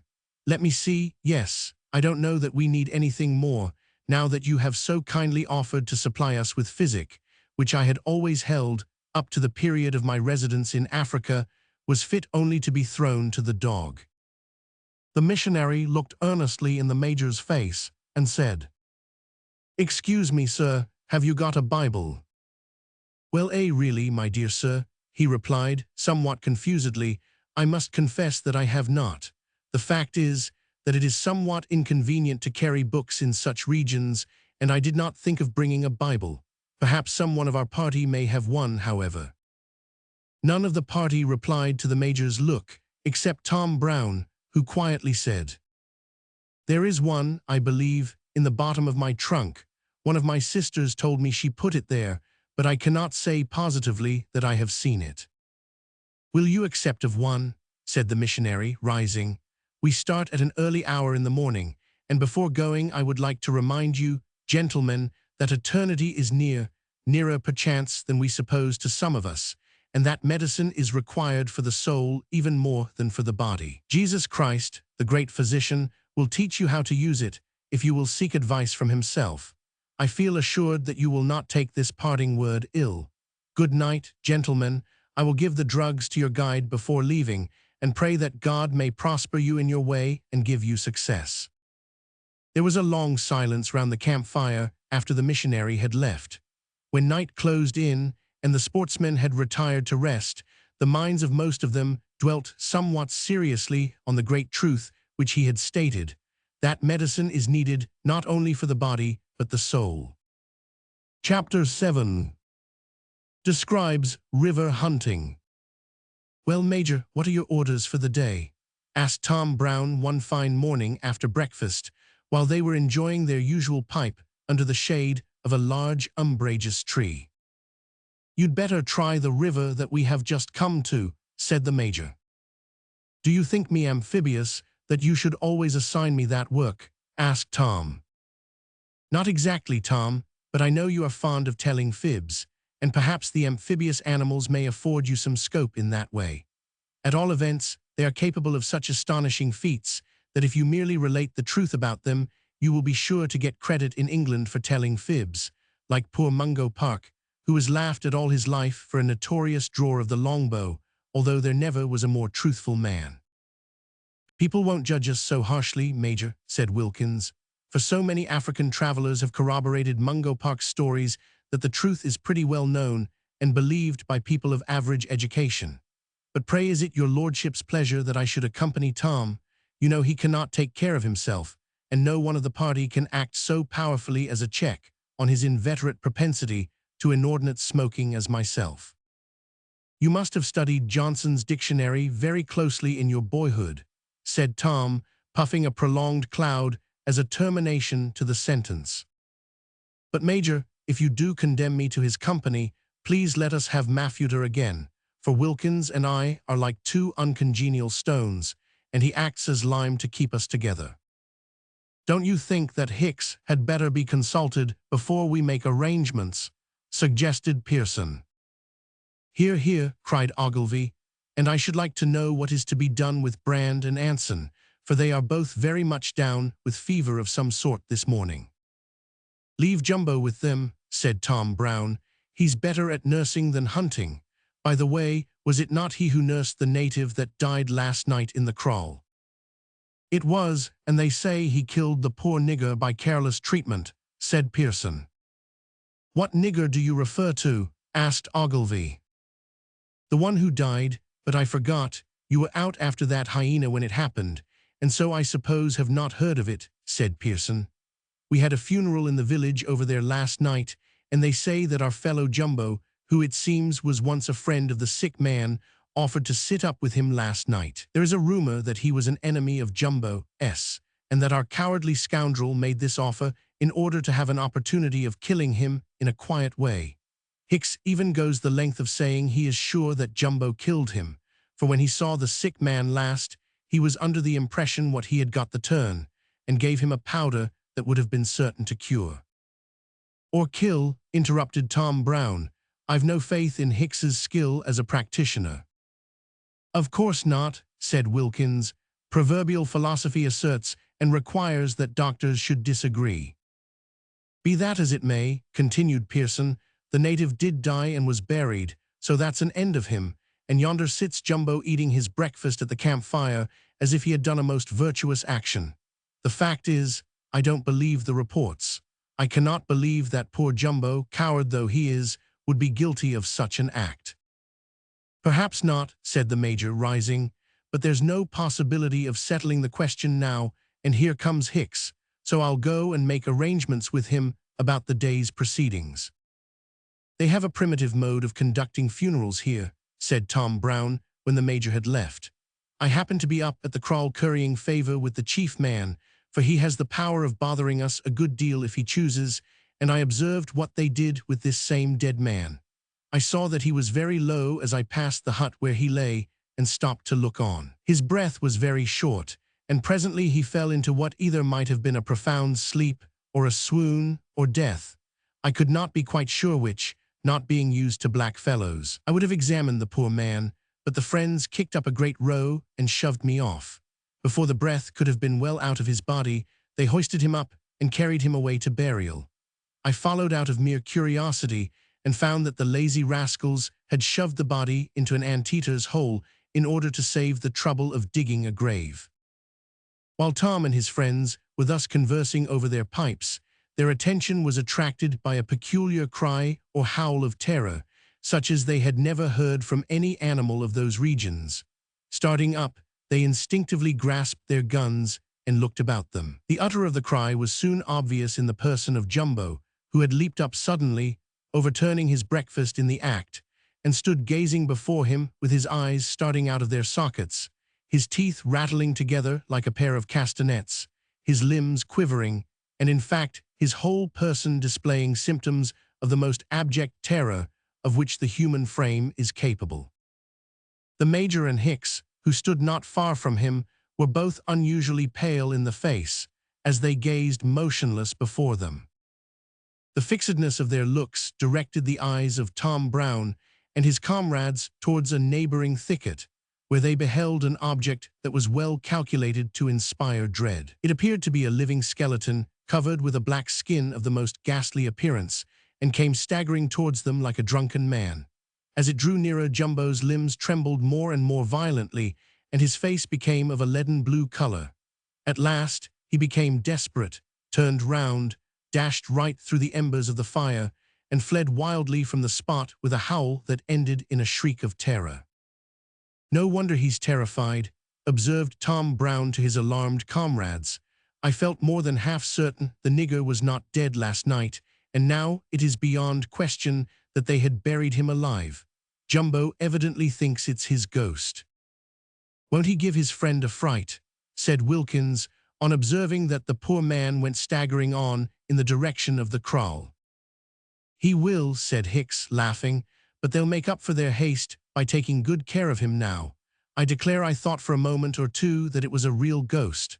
Come now, gentlemen, if you want good sport, you've got the chance before you today. The last party that passed this way left an old boat on the river. I dare say it won't be very leaky. Some of you had better take it and go after the potamusses. There's plenty of buffalo and elephants in this region also, and the natives are anxious to have a dash at them along with you. Divide yourselves as you choose, and I'll go up to make arrangements with the old chief. In accordance with the trader's advice, the party was divided. Tom Brown, Wilkins, and Mafuta, as on a former occasion, determined to stick together and take to the boat. The others, under the Major, went with Hicks and the natives after elephants. Another capital stream, remarked Tom to his companion as they emerged from the bushes on the banks of a broad river, the surface of which was dotted here and there with log-like hippopotami, some of which were floating quietly, while others plunged about in the water. Capital, exclaimed Wilkins. Now for the boat. According to directions, we must walk upstream till we find it." As they advanced, they came suddenly on one of the largest crocodiles they had yet seen. It was lying sound asleep on a mud bank, not dreaming, doubtless, of the daring bipeds who were about to disturb its repose. "Hallo!" exclaimed Wilkins, cocking and leveling his gun. "What a splendid chance!" It was indeed a splendid chance, for the brute was 20 feet long at least. The rugged knobs of its thick hide showed here and there through a coat of mud with which it was covered, and its partially open jaws displayed a row of teeth that might have made the lion himself shrink. The mud had partially dried in the sun, so that the monster, as it lay sprawling, might have been mistaken for a dead carcass, had not a gentle motion about the soft parts of his body given evidence of life. Before Wilkins could pull the trigger, Mafuta seized him by the arm with a powerful grip. "Hold on," he cried with a look of intense anxiety. "What you go do? Fright all de potamus away for dis your crackoddle. Oh fie, go away." "That's true, Bob," said Tom Brown, who, although he had prepared to fire in case of need, intended to have allowed his friend to take the first shot. "'Twould be a pity to lose our chance of a sea cow, which is good for food, for the sake of a monster which at the best could only give us a fine specimen head for a museum, for his entire body is too big to haul about through the country after us." "Well, be it so," said Wilkins, somewhat disappointed, "but I'm determined to kick him up anyhow." Saying this, he advanced towards the brute, but again the powerful hand of Mafuta seized him. "What you do, want get kill Altogether? You is a fool." The black had lost temper a little. Him got enough strong in him's tail to crack off de legs of like stem pipes. Is come back. Wilkins felt a strong tendency to rebel, and the Kaffir remonstrated in so loud a voice that the crocodile awoke with a start, and immediately convinced the obstinate hunter that he had at least been saved broken bones by Mafuta, for he never in his life before had seen anything like the terrific whirl that he gave his tail as he dashed into the water some 15 yards ahead. Almost immediately afterwards he turned round, and there, floating like a log on the stream, took a cool survey of the disturbers of his morning's repose. "It's hard to refuse such an impudent invitation to do one's worst," said Wilkins, again raising his gun. "No, you mustn't," cried Tom Brown, grasping his friend's arm. "Come along, I see the bow of the boat among the rushes not far ahead of us, and yonder is a hippopotamus, or sea cow as they call it here, waiting to be shot." Without further delay they embarked in the boat, which, though small, was found to be sufficiently tight, and rowed off towards the spot where the hippopotamus had been seen. Presently, his blunt, ungainly head rose within 10 feet of them. Wilkins got such a start that he tripped over one of the thwarts in trying to take aim, and nearly upset the boat. He recovered himself, however, in a moment, and fired, sending a ball into the brute which just touched the brain and stunned it. He then fired his second barrel, and while he was loading, Tom put 2 more balls into it. It proved hard to kill, however, for they fired alternately and put 16 bullets, 7 to the pound, into different parts of its head before they succeeded in killing it. They towed their prize to the shore, intending to land and secure it, when a calf hippopotamus shoved its blunt nose out of the water close at hand, gazed stupidly at them and snorted. Tom at once shot it in the head, and it commenced to bellow lustily. Instantly, the mother's head cleft the surface of the water as she came up to the rescue and rushed at the boat, the gunwale of which she seized in her mouth and pulled it under. "Quick!" shouted Tom, as he fired his second barrel into her ear. Wilkins did not require to be urged, as the water was flowing into the boat like a deluge. He delivered both shots into her almost simultaneously and induced her to let go. Another shot from Tom in the back of her neck entered the spine and killed her. By this time, a large band of natives had collected and were gazing eagerly on the proceedings. They had come down from the kraal to enjoy the sport and get some of the meat, of which they are particularly fond. They were not disappointed in their expectations, for the hippopotami were very numerous in that place, and the sportsmen shot well.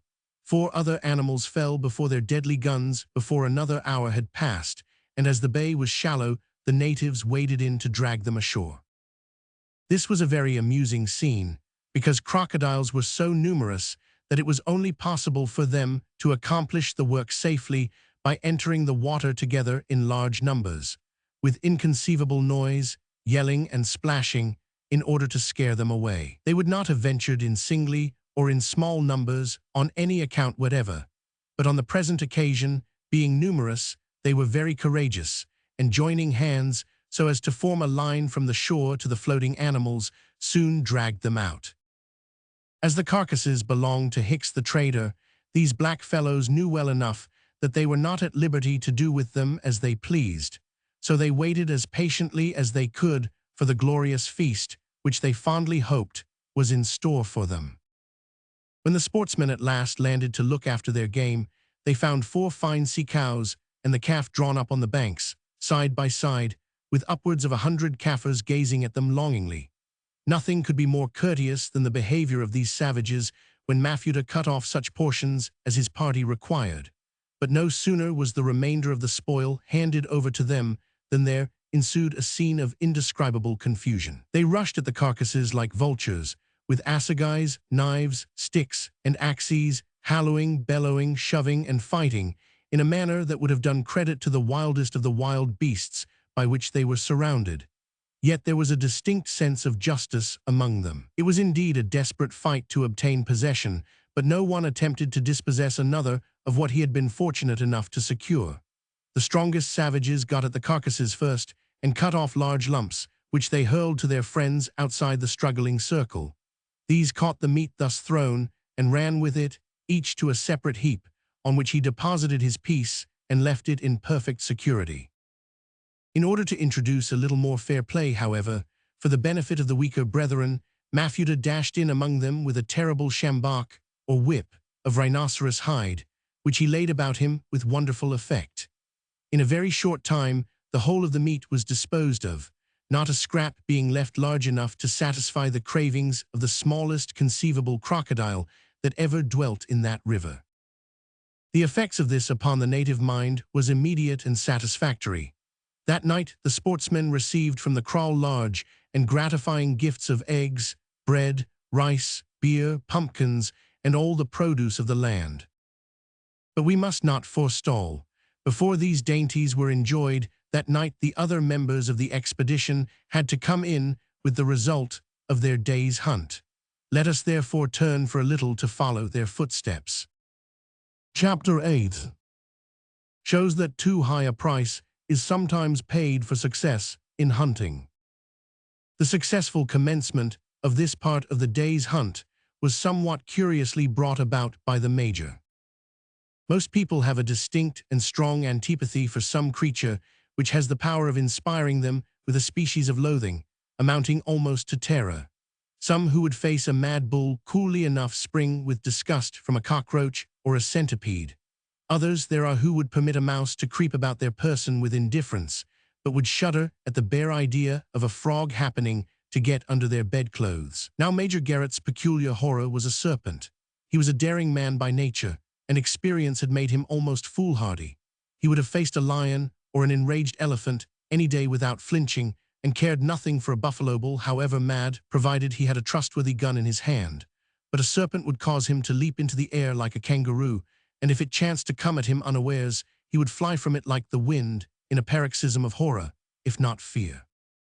There was no lack of serpents in that region to trouble the worthy Major. Numbers of them, of all kinds and sizes, were to be seen.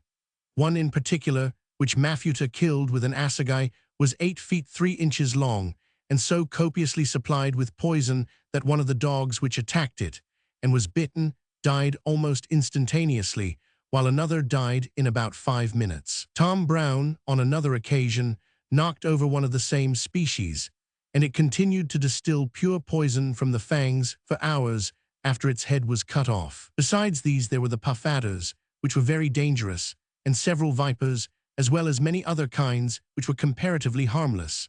But the poor Major's horror was so great as to cause him to regard the whole family in one light. He never paused to observe whether a serpent was poisonous. Enough for him that it was one of the hated race, to be killed in a violent hurry or fled from in tremendous haste. This being the case, it is not to be regarded as a wonder that, When the party, early in the day, were passing a thicket out of which glided a very large serpent, the major should give a shout and incontinently discharge both barrels at it simultaneously. It chanced to be a python of great size, full 15 feet long and thicker than a man's thigh, but a really harmless species of serpent. The major, however, did not know this or did not care. His shots, although fired at random, hit the creature in the spine. Nevertheless, it retained power to raise its head fully 5 feet in the air and to open its mouth in a very threatening manner within a few feet of the major's face. This was more than he could bear. He turned, dropped his gun, and fled like a maniac, while his comrades, who had recognized the species of serpent, stood laughing at him heartily. He did not stop until he dashed headlong into a thicket far away to the right of their line of march. Here the wait-a-bit thorns effectually checked his progress. Now it chanced that in this very thicket, which would have been passed by unnoticed, but for the python, there was a portly young female elephant with a very stout little daughter. Amazed at the very sudden and reckless intrusion of the sportsman, this anxious mother at once sounded her war trumpet and charged. The major turned and fled back to his friends as fast as he had run away from them. The elephant did not follow, but the hunters, having discovered her retreat, were not slow to follow and attack her. As they drew near, the mother elephant set herself on the danger side of her little one, and putting her proboscis over it, as if to assure it of protection, urged it to run, which it did pretty smartly. But neither of them galloped. Their quickest pace was only a sharp walk, which, however, was quick enough to oblige the pursuers to run at full speed. The big one frequently glanced back, apparently to see if she were gaining ground, and then looked at her young one and ran after it, sometimes sideways, as if her feelings were divided between anxiety to protect her offspring and desire to revenge the temerity of her persecutors. The hunters kept about 100 yards in her rear, and as they were pretty sure of securing her, the European sportsmen held back in order to have an opportunity of witnessing the method of attack practiced by the band of natives who were with them. Presently they came to a rivulet, and the time spent by the elephants in descending and getting up the opposite bank enabled the natives to get within 20 yards of them, when they discharged their spears at them. The old one received the most of these in various parts of her body, for she did her best to shield the young one, but the latter received a few notwithstanding. After the first discharge, the old one's sides ran down with blood, and in a short time she bristled all over with spears like a monstrous porcupine. She soon seemed to give up all thought of defending her young and began to flee for her life, so that the calf was quickly killed. But no sooner did the mother observe this than all fear forsook her. She stopped in her career, turned round, and with a shriek of rage charged her pursuers, who fled right and left like a band of huge black monkeys. The elephant ran straight on and went right through the whole party, but came near no one. She then continued her flight, in the course of which she crossed several rivulets, and at each of these received fresh spears. Several times she turned and charged, but never in any ease did she run more than 100 yards. Gradually she grew weak from loss of blood, which poured from her like rain, and at last, when she was making a charge, she staggered round and sank down dead in a kneeling posture. The natives were overjoyed, of course, at their success, and at the prospect of a baked elephant's foot for supper, and Hicks was much pleased with the tusks, which were large and valuable. He surveyed them with a complacent smile and observed that he had much need of a little ivory like that, for the expenses of a trading expedition were very heavy. "But you have reason to expect a good deal in this part of the country," said the major, "if all that is rumored be true." "No doubt there is some truth in what is reported. We shall see. Meanwhile, yonder goes something to encourage us." He pointed towards an opening in a thicket close at hand, where an elephant was seen running towards them as if ignorant of their presence. "Someone must be after that fellow," said Hicks. About a dozen natives emerged from the thicket as he spoke. They were evidently driving the elephant, which was a large bull, towards the hunters for the purpose of letting them have a good shot, so the latter at once hid themselves. When the elephant drew near, it seemed to suspect danger ahead, for it burned to the right when at a distance of about 100 yards. This was a great disappointment, so the major, rather than be balked altogether, tried a long shot and broke the animal's foreleg. Then, running after him at a pace which even the supple natives could not equal, he got close up and sent a ball into his head, which stunned him, but it took 4 additional shots to kill him. This was an unusually fortunate case, for elephants are not easily killed.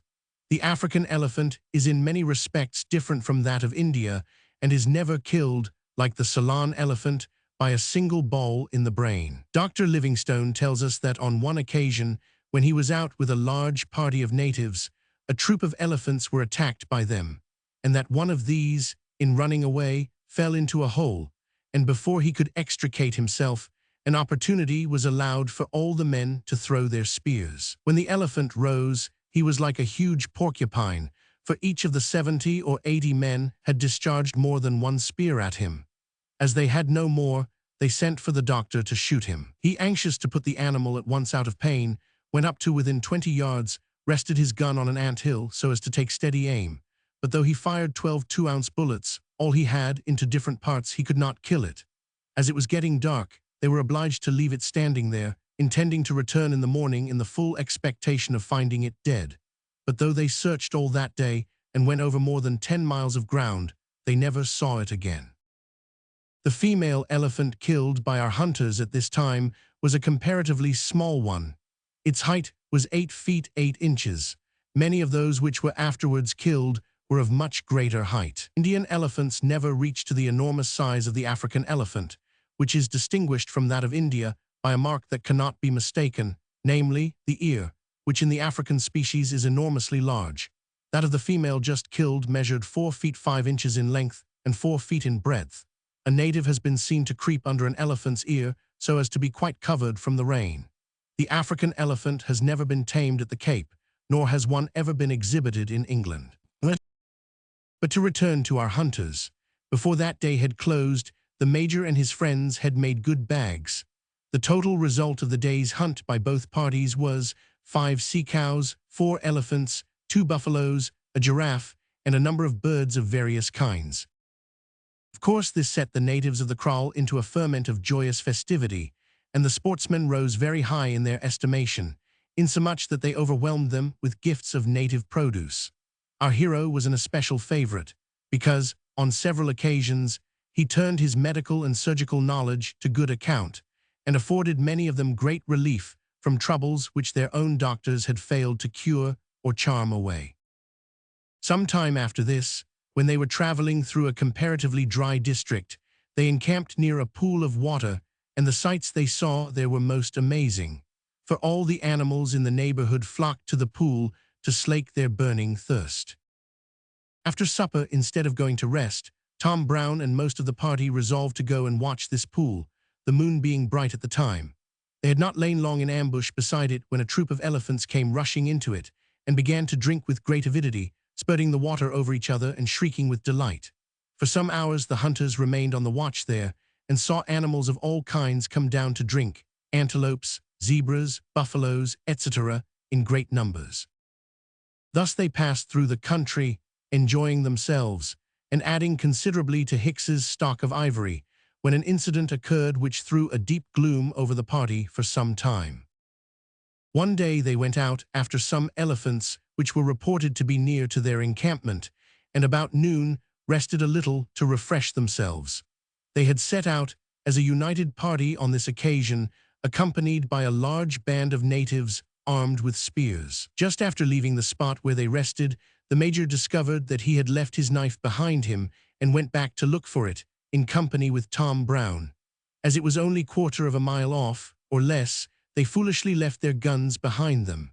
On nearing the spot, Tom stopped a few moments and bent down to examine a beautiful flower. The Major walked on, but had not gone many paces when 3 lions walked out of a thicket not 20 paces off.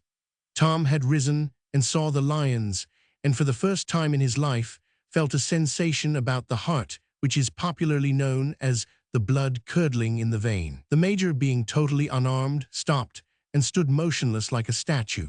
The lions stopped also, being evidently taken by surprise at the sudden and unexpected apparition of a man. Had the Major turned and fled, it is almost certain that his fate would have been sealed, but he stood firm as a rock, and Tom observed that he did not even change color as he gazed with a fixed glassy stare at the lions. Unused to such treatment, the animals winced under it. Their own glances became uneasy, then they turned slowly round and slunk away, with the air of creatures which know that they have been doing wrong.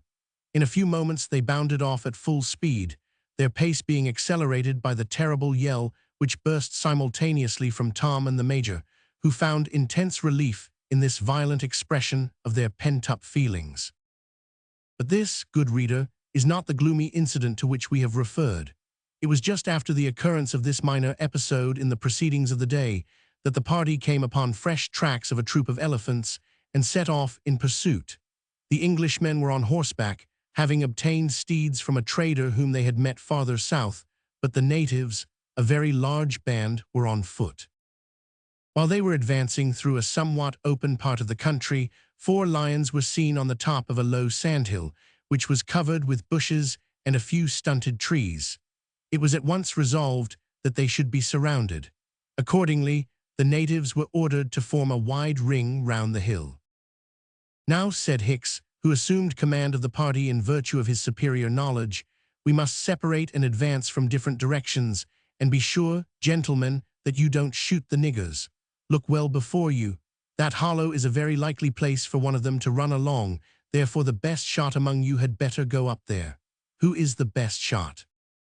The trader smiled knowingly, for he knew that the Major esteemed himself the best. "I think I am," said Wilkins, with an air of great simplicity.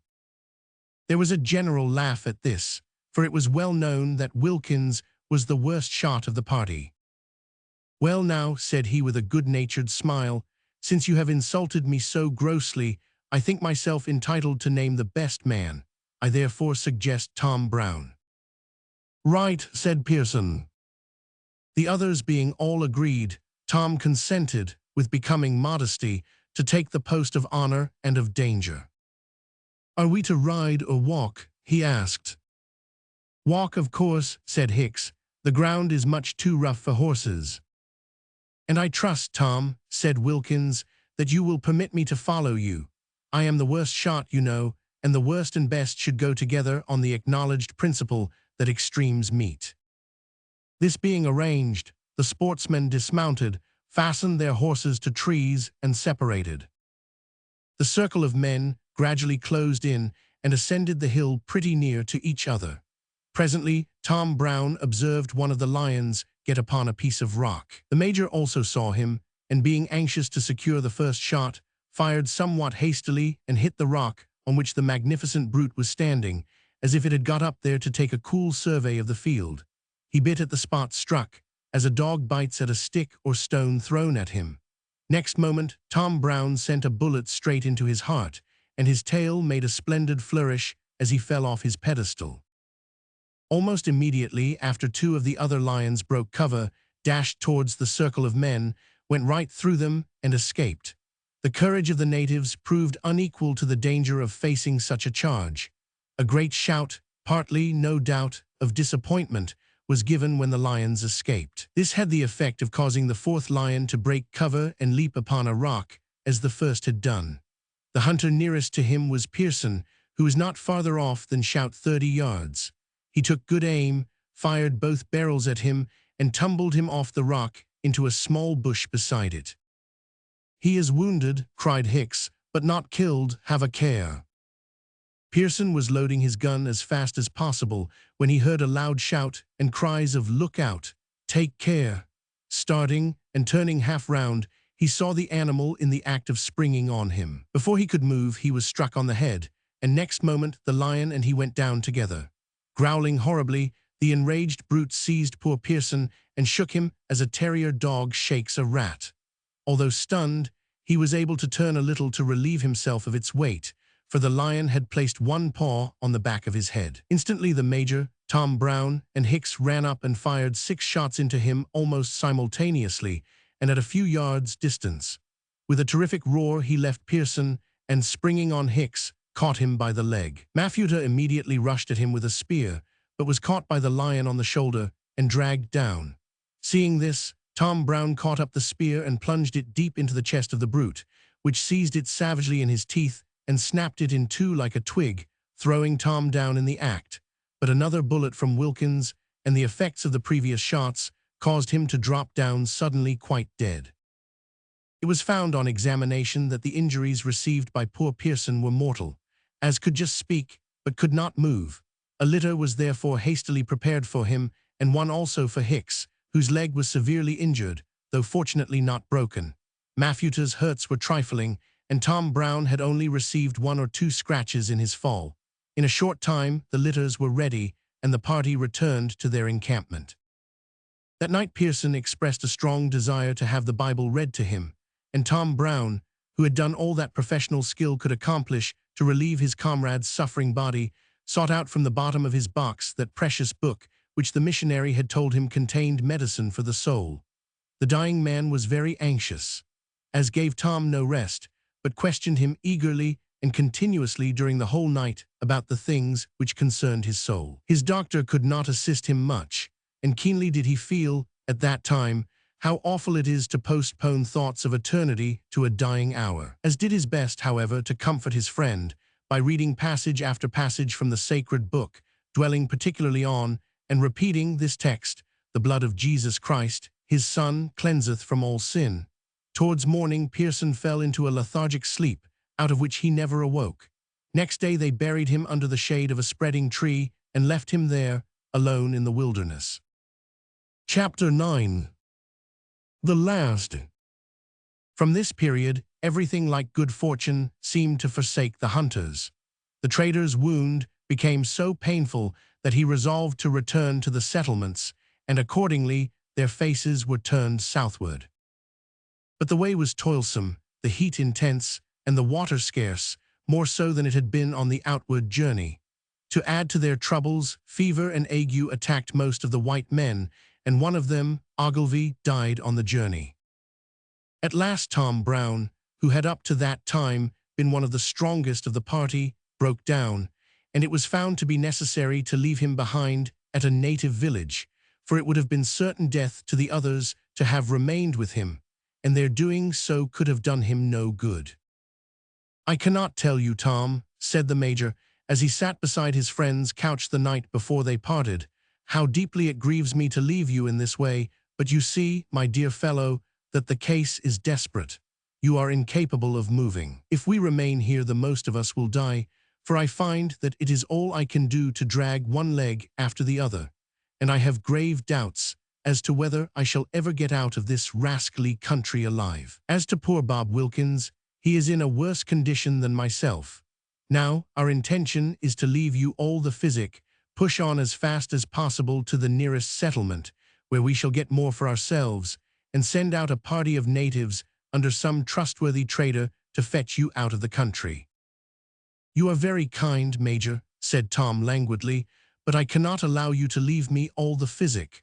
Your own life may depend on having some of it, and—" "There, don't exhaust yourself, Tom, with objections, for Bob and I have made up our minds to do it.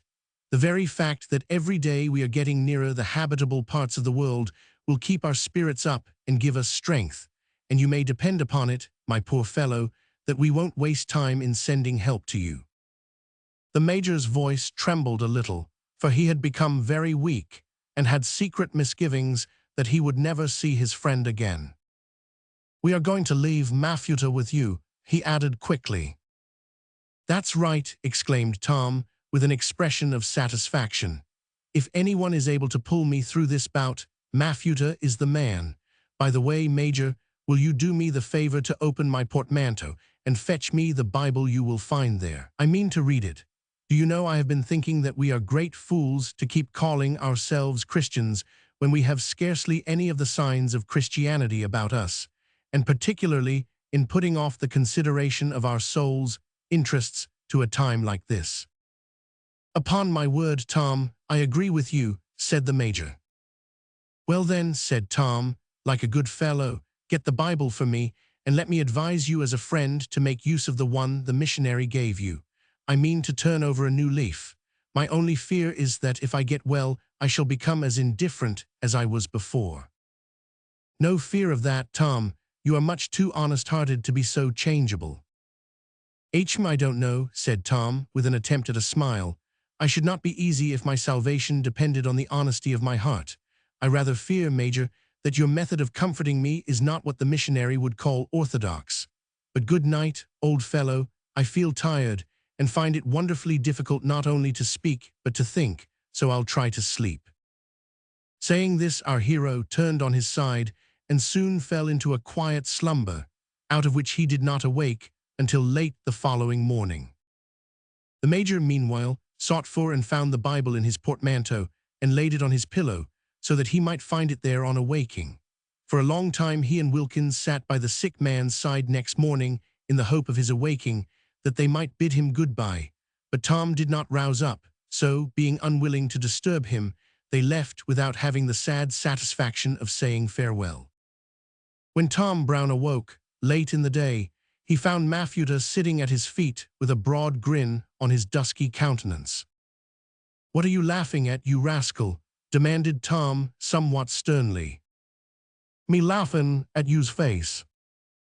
"Indeed, is it then so ridiculous?" "Yis, oh yis, you's bury rickless, just no thicker dan de edge ob hatchet." Tom smiled. "Well, I'm not fat, that's certain, but I feel refreshed. 500, you know, Mafuta, I think I shall get well after all." "Ho yis," said Mafuta, with a grin, nodding his woolly head violently and displaying a magnificent double row of teeth. "You's get well. You had slep and sweat mos bootiful. Me wish de Major see you now." "The Major, is he gone?" "Yis hoed off dis mornin'." "And Mr. Wilkins?" "Hoed off too." Tom Brown opened his eyes and stared silently for a few minutes at his companion. "Then we are all alone, you and I," he said suddenly. "Yis all alone, 'cept de 2,000 Kaffirs ob de kraal, but dey is nobody, only black beasts."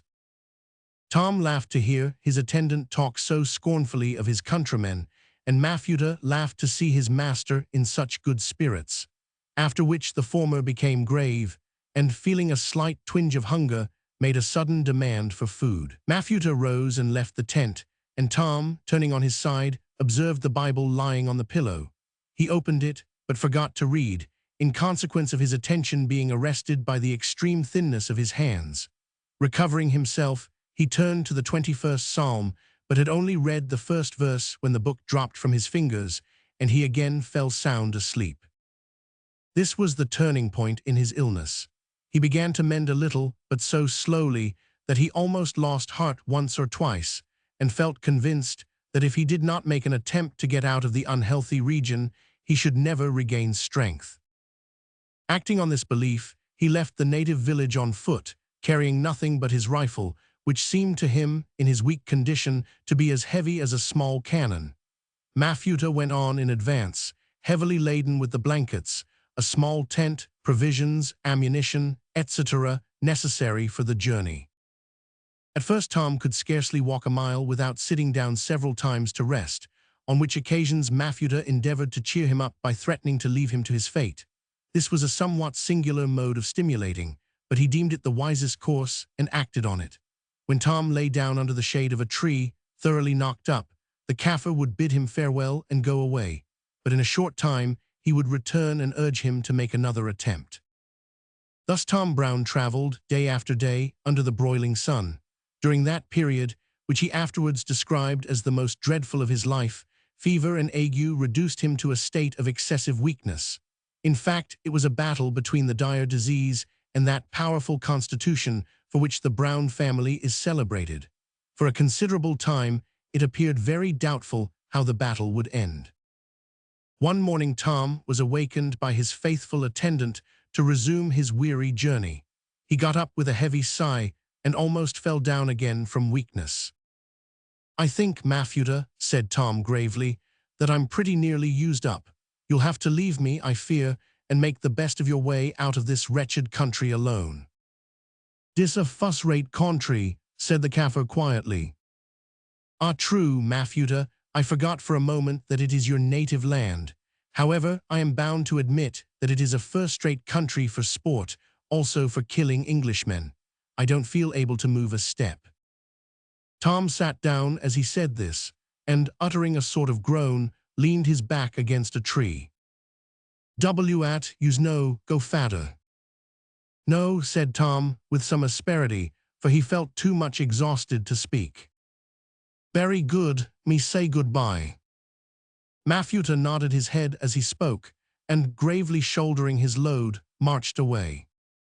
Tom looked after him with a melancholy smile, for he quite understood the ruse by this time and knew that he would return, although the simple native sincerely believed that his motives and intentions had been concealed with deep wisdom. Tom was not sorry to get a respite and threw himself flat down in order to make the most of it, but Mafuta was more anxious than usual about his companion that morning. He returned in 10 minutes or so, having sat for that period behind a neighboring tree to brood over his circumstances. "Yous come on now, eh?" he said gently, regarding Tom with an anxious expression of countenance. "Well, well," replied our hero, getting up with a sort of desperate energy, "let's push on. I can at all events walk till my legs refuse to carry me, and then it will not be I who shall have given in, but the legs. Mafuta." Smiling languidly at this conceit, Tom walked on, almost mechanically, for nearly 20 miles that day, with scarcely any shelter from the sun. At night he reached a native village, the chief of which considerately let him rest in an old hut. When Tom flung himself down in a corner of this, he felt so ill that he called his servant and bade him fetch the package which contained his slender stock of medicine. "Open it, Mafuta, and let's see what we have left. I'm resolved to make some change in myself for better or worse if I should have to eat up the whole affair. Better be poisoned at once than die by inches in this way." "No more quinine," said the Kaffir, as he kneeled by his master's side, turning over the papers and bottles. "No more quinine," repeated Tom sadly. "No more life, that means."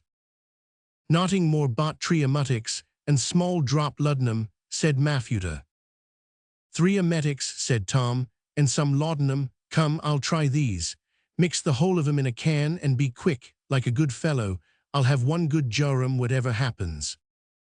"But yous will bast," said Mafuta remonstratively. "No fear, do as I bid you." The Kaffir obeyed, and Tom swallowed the potion. The result, however, was unsatisfactory, for contrary to what was anticipated, they produced no effect whatever.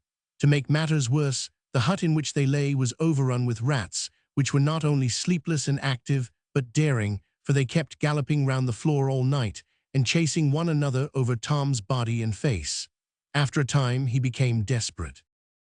"Here, Mafuta," he cried, "strike a light, and get me a long feather of some sort out of a bird's wings." The wondering native got up and did as he was commanded. "Now, Mafuta, shove the feather down my throat. Don't be afraid.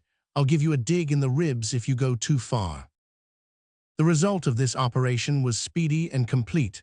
The sick man was relieved. In a short time he fell into a deep sleep, which lasted for several hours.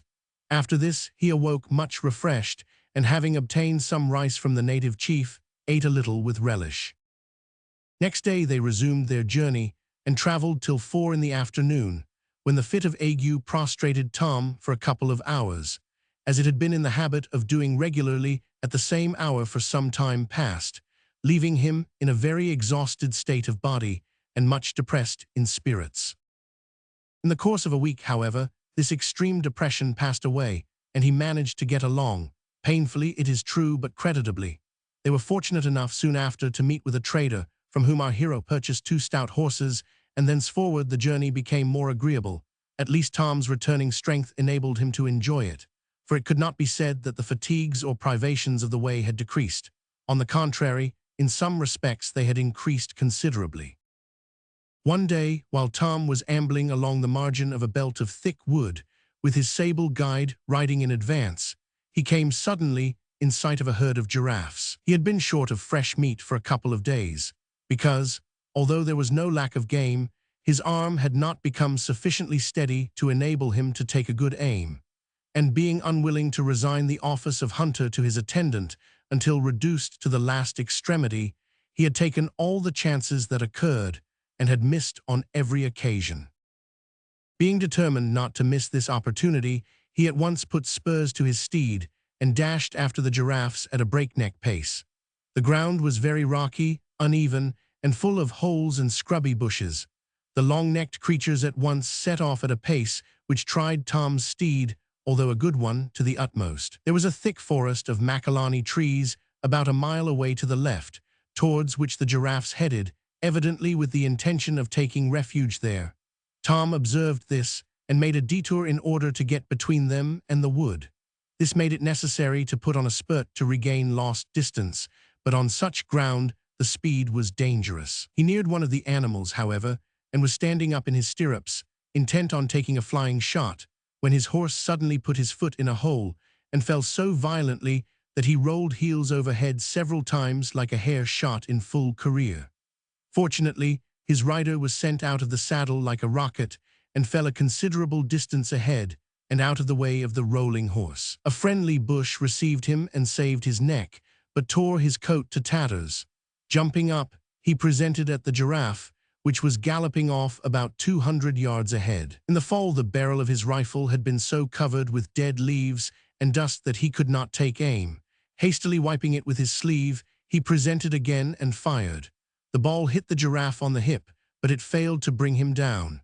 A second shot, however, broke his leg, and the stately animal rolled over. Before Tom reached him, he was dead. Thus the travelers were supplied with a sufficiency of meat for some days, and they pushed steadily forward without paying attention to the game, which happened to be very plentiful in that district, as their great desire was to get out of the unhealthy region as quickly as possible. Sometimes, however, they were compelled to shoot in self-defense. Upon one occasion, while Mafuta was looking for water in the bush, he was charged by a black rhinoceros and had a very narrow escape. Tom Brown was within sight of him at the time, engaged also in looking for water. He heard the crash of bushes when the monster charged, and looking hastily round, saw Mafuta make a quick motion as if he meant to run to a neighboring tree, but the rhinoceros was so close on him that there was no time. "Quick, man!" shouted Tom in an agony of alarm as he ran to the rescue, for the Kaffir had no gun. But Mafuta, instead of taking this advice, suddenly stood stock still, as if he had been petrified. Tom threw forward his rifle, intending, in desperation, to try the effect of a long shot, although certain that it was impossible to kill the rhinoceros even if he should hit, while the risk of killing his faithful servant was very great. Before he had time to fire, however, the animal ran past the motionless Kaffir without doing him any injury. Whether it is owing to the smallness of its eyes or to the horns on its nose being in the way, we cannot tell, but it is a fact that the black rhinoceros does not see well, and Mafuta, aware of this defect, had taken advantage of it in a way what is sometimes practiced by bold men. Had he continued to run, he would certainly have been overtaken and killed, but standing perfectly still, he was no doubt taken for a tree stump by the animal. At all events, it brushed past him, and Mafuta, doubling on his track, ran to a tree, up which he vaulted like a monkey. Meanwhile, Tom Brown got within range and sent a ball crashing against the animal's hard sides without doing it any injury. The second barrel was discharged with no better result, except that a splinter of its horn was knocked off. Before he could reload, the rhinoceros was gone, and Tom had to content himself with carrying off the splinter as a memorial of the adventure. That night the travelers made their encampment at the foot of a tree, on the lower branches of which they hung up a quantity of meat. Tom lay in a small tent which he carried with him, but Mafuta preferred to sleep by the fire outside. During the day they had seen and heard several lions. It was therefore deemed advisable to picket the horses close to the tent, between it and the fire. "Mafuta," said Tom Brown, as he lay contemplating the fire on which the Kaffir had just heaped fresh logs, "give me some more tea and cook another giraffe steak. 500, you know, I feel my appetite coming back with great force." "Datum good," said Mafuta. "Yes, that is undoubtedly good," said Tom. "I never knew what it was to have a poor appetite until I came to this wonderful land of yours, and I assure you that I will not pay it another visit in a hurry, although, upon the whole, I'm very well pleased to have hunted in it. "What for you come because of?" asked Mafuta. "Well, I came for fun, as the little boys in my country say.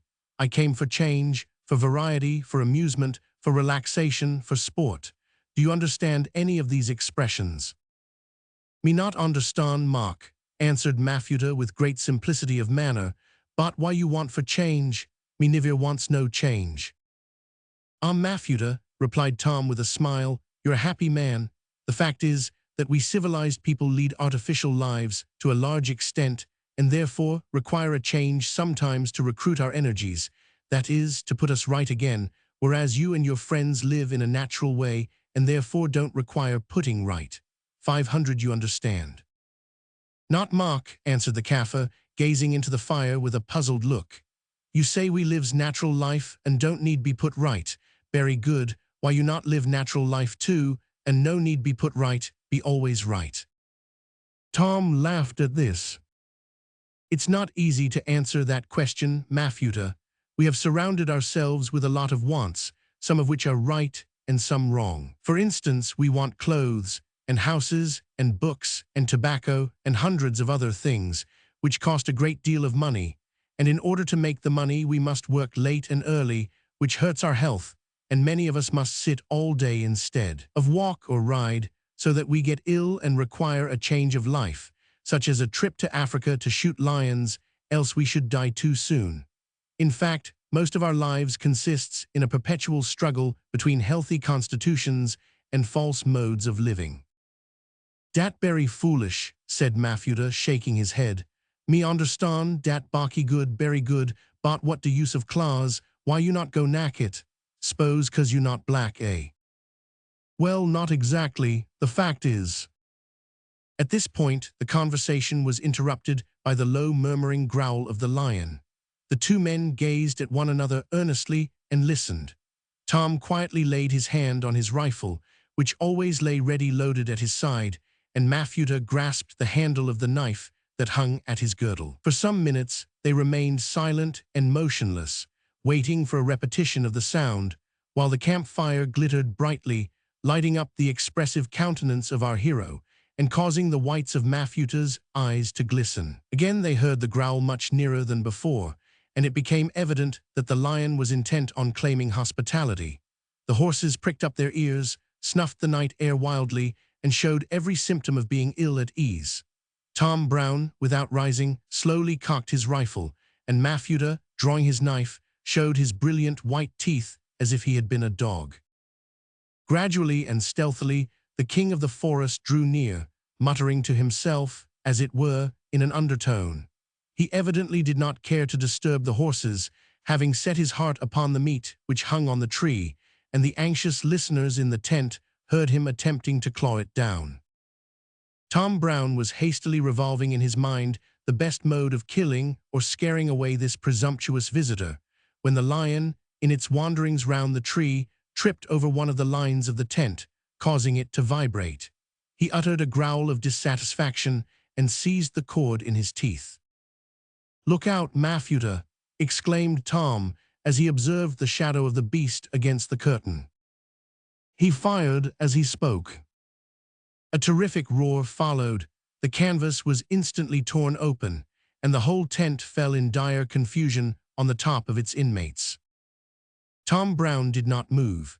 He always acted on the principle of letting well alone, and feeling that he was unhurt, lay as still as a mouse, but Mafuta uttered a wild yell, sprang through the rent canvas, and bounded up the tree in violent haste. There he remained, and Tom lay quietly under the tent for full 10 minutes without moving, almost without breathing, but as no sound was heard, our hero at last ventured to raise his head. Then he got slowly upon his knees, and gently removing the incumbent folds of canvas, looked out. The sight that he beheld was satisfactory. An enormous lion lay stretched out at the front of the tree quite dead. His half-random shot at the shadow had been most successful, having passed right through the lion's heart. Not long after this, Tom Brown reached the settlements, where he found the Major and Wilkins, who had quite recovered from the effects of their excursion into the interior, and from whom he learned that a party had been sent off in search of himself. Thereafter he went to the Cape, where he joined his father in business. He did not, however, give up hunting entirely, for he belonged to a family which, as we have said elsewhere, is so sternly romantic and full of animal life that many of its members are led to attempt and to accomplish great things, both in the spiritual and physical worlds, undamped by repeated rebuffs and failures. Moreover, he did not forget his resolutions or his Bible after he got well, but we are bound to add that he did forget his resolve never again to visit the African wilderness, for if report speaks truth, he was seen there many a time in after years with Mafuta hunting the lions. The end.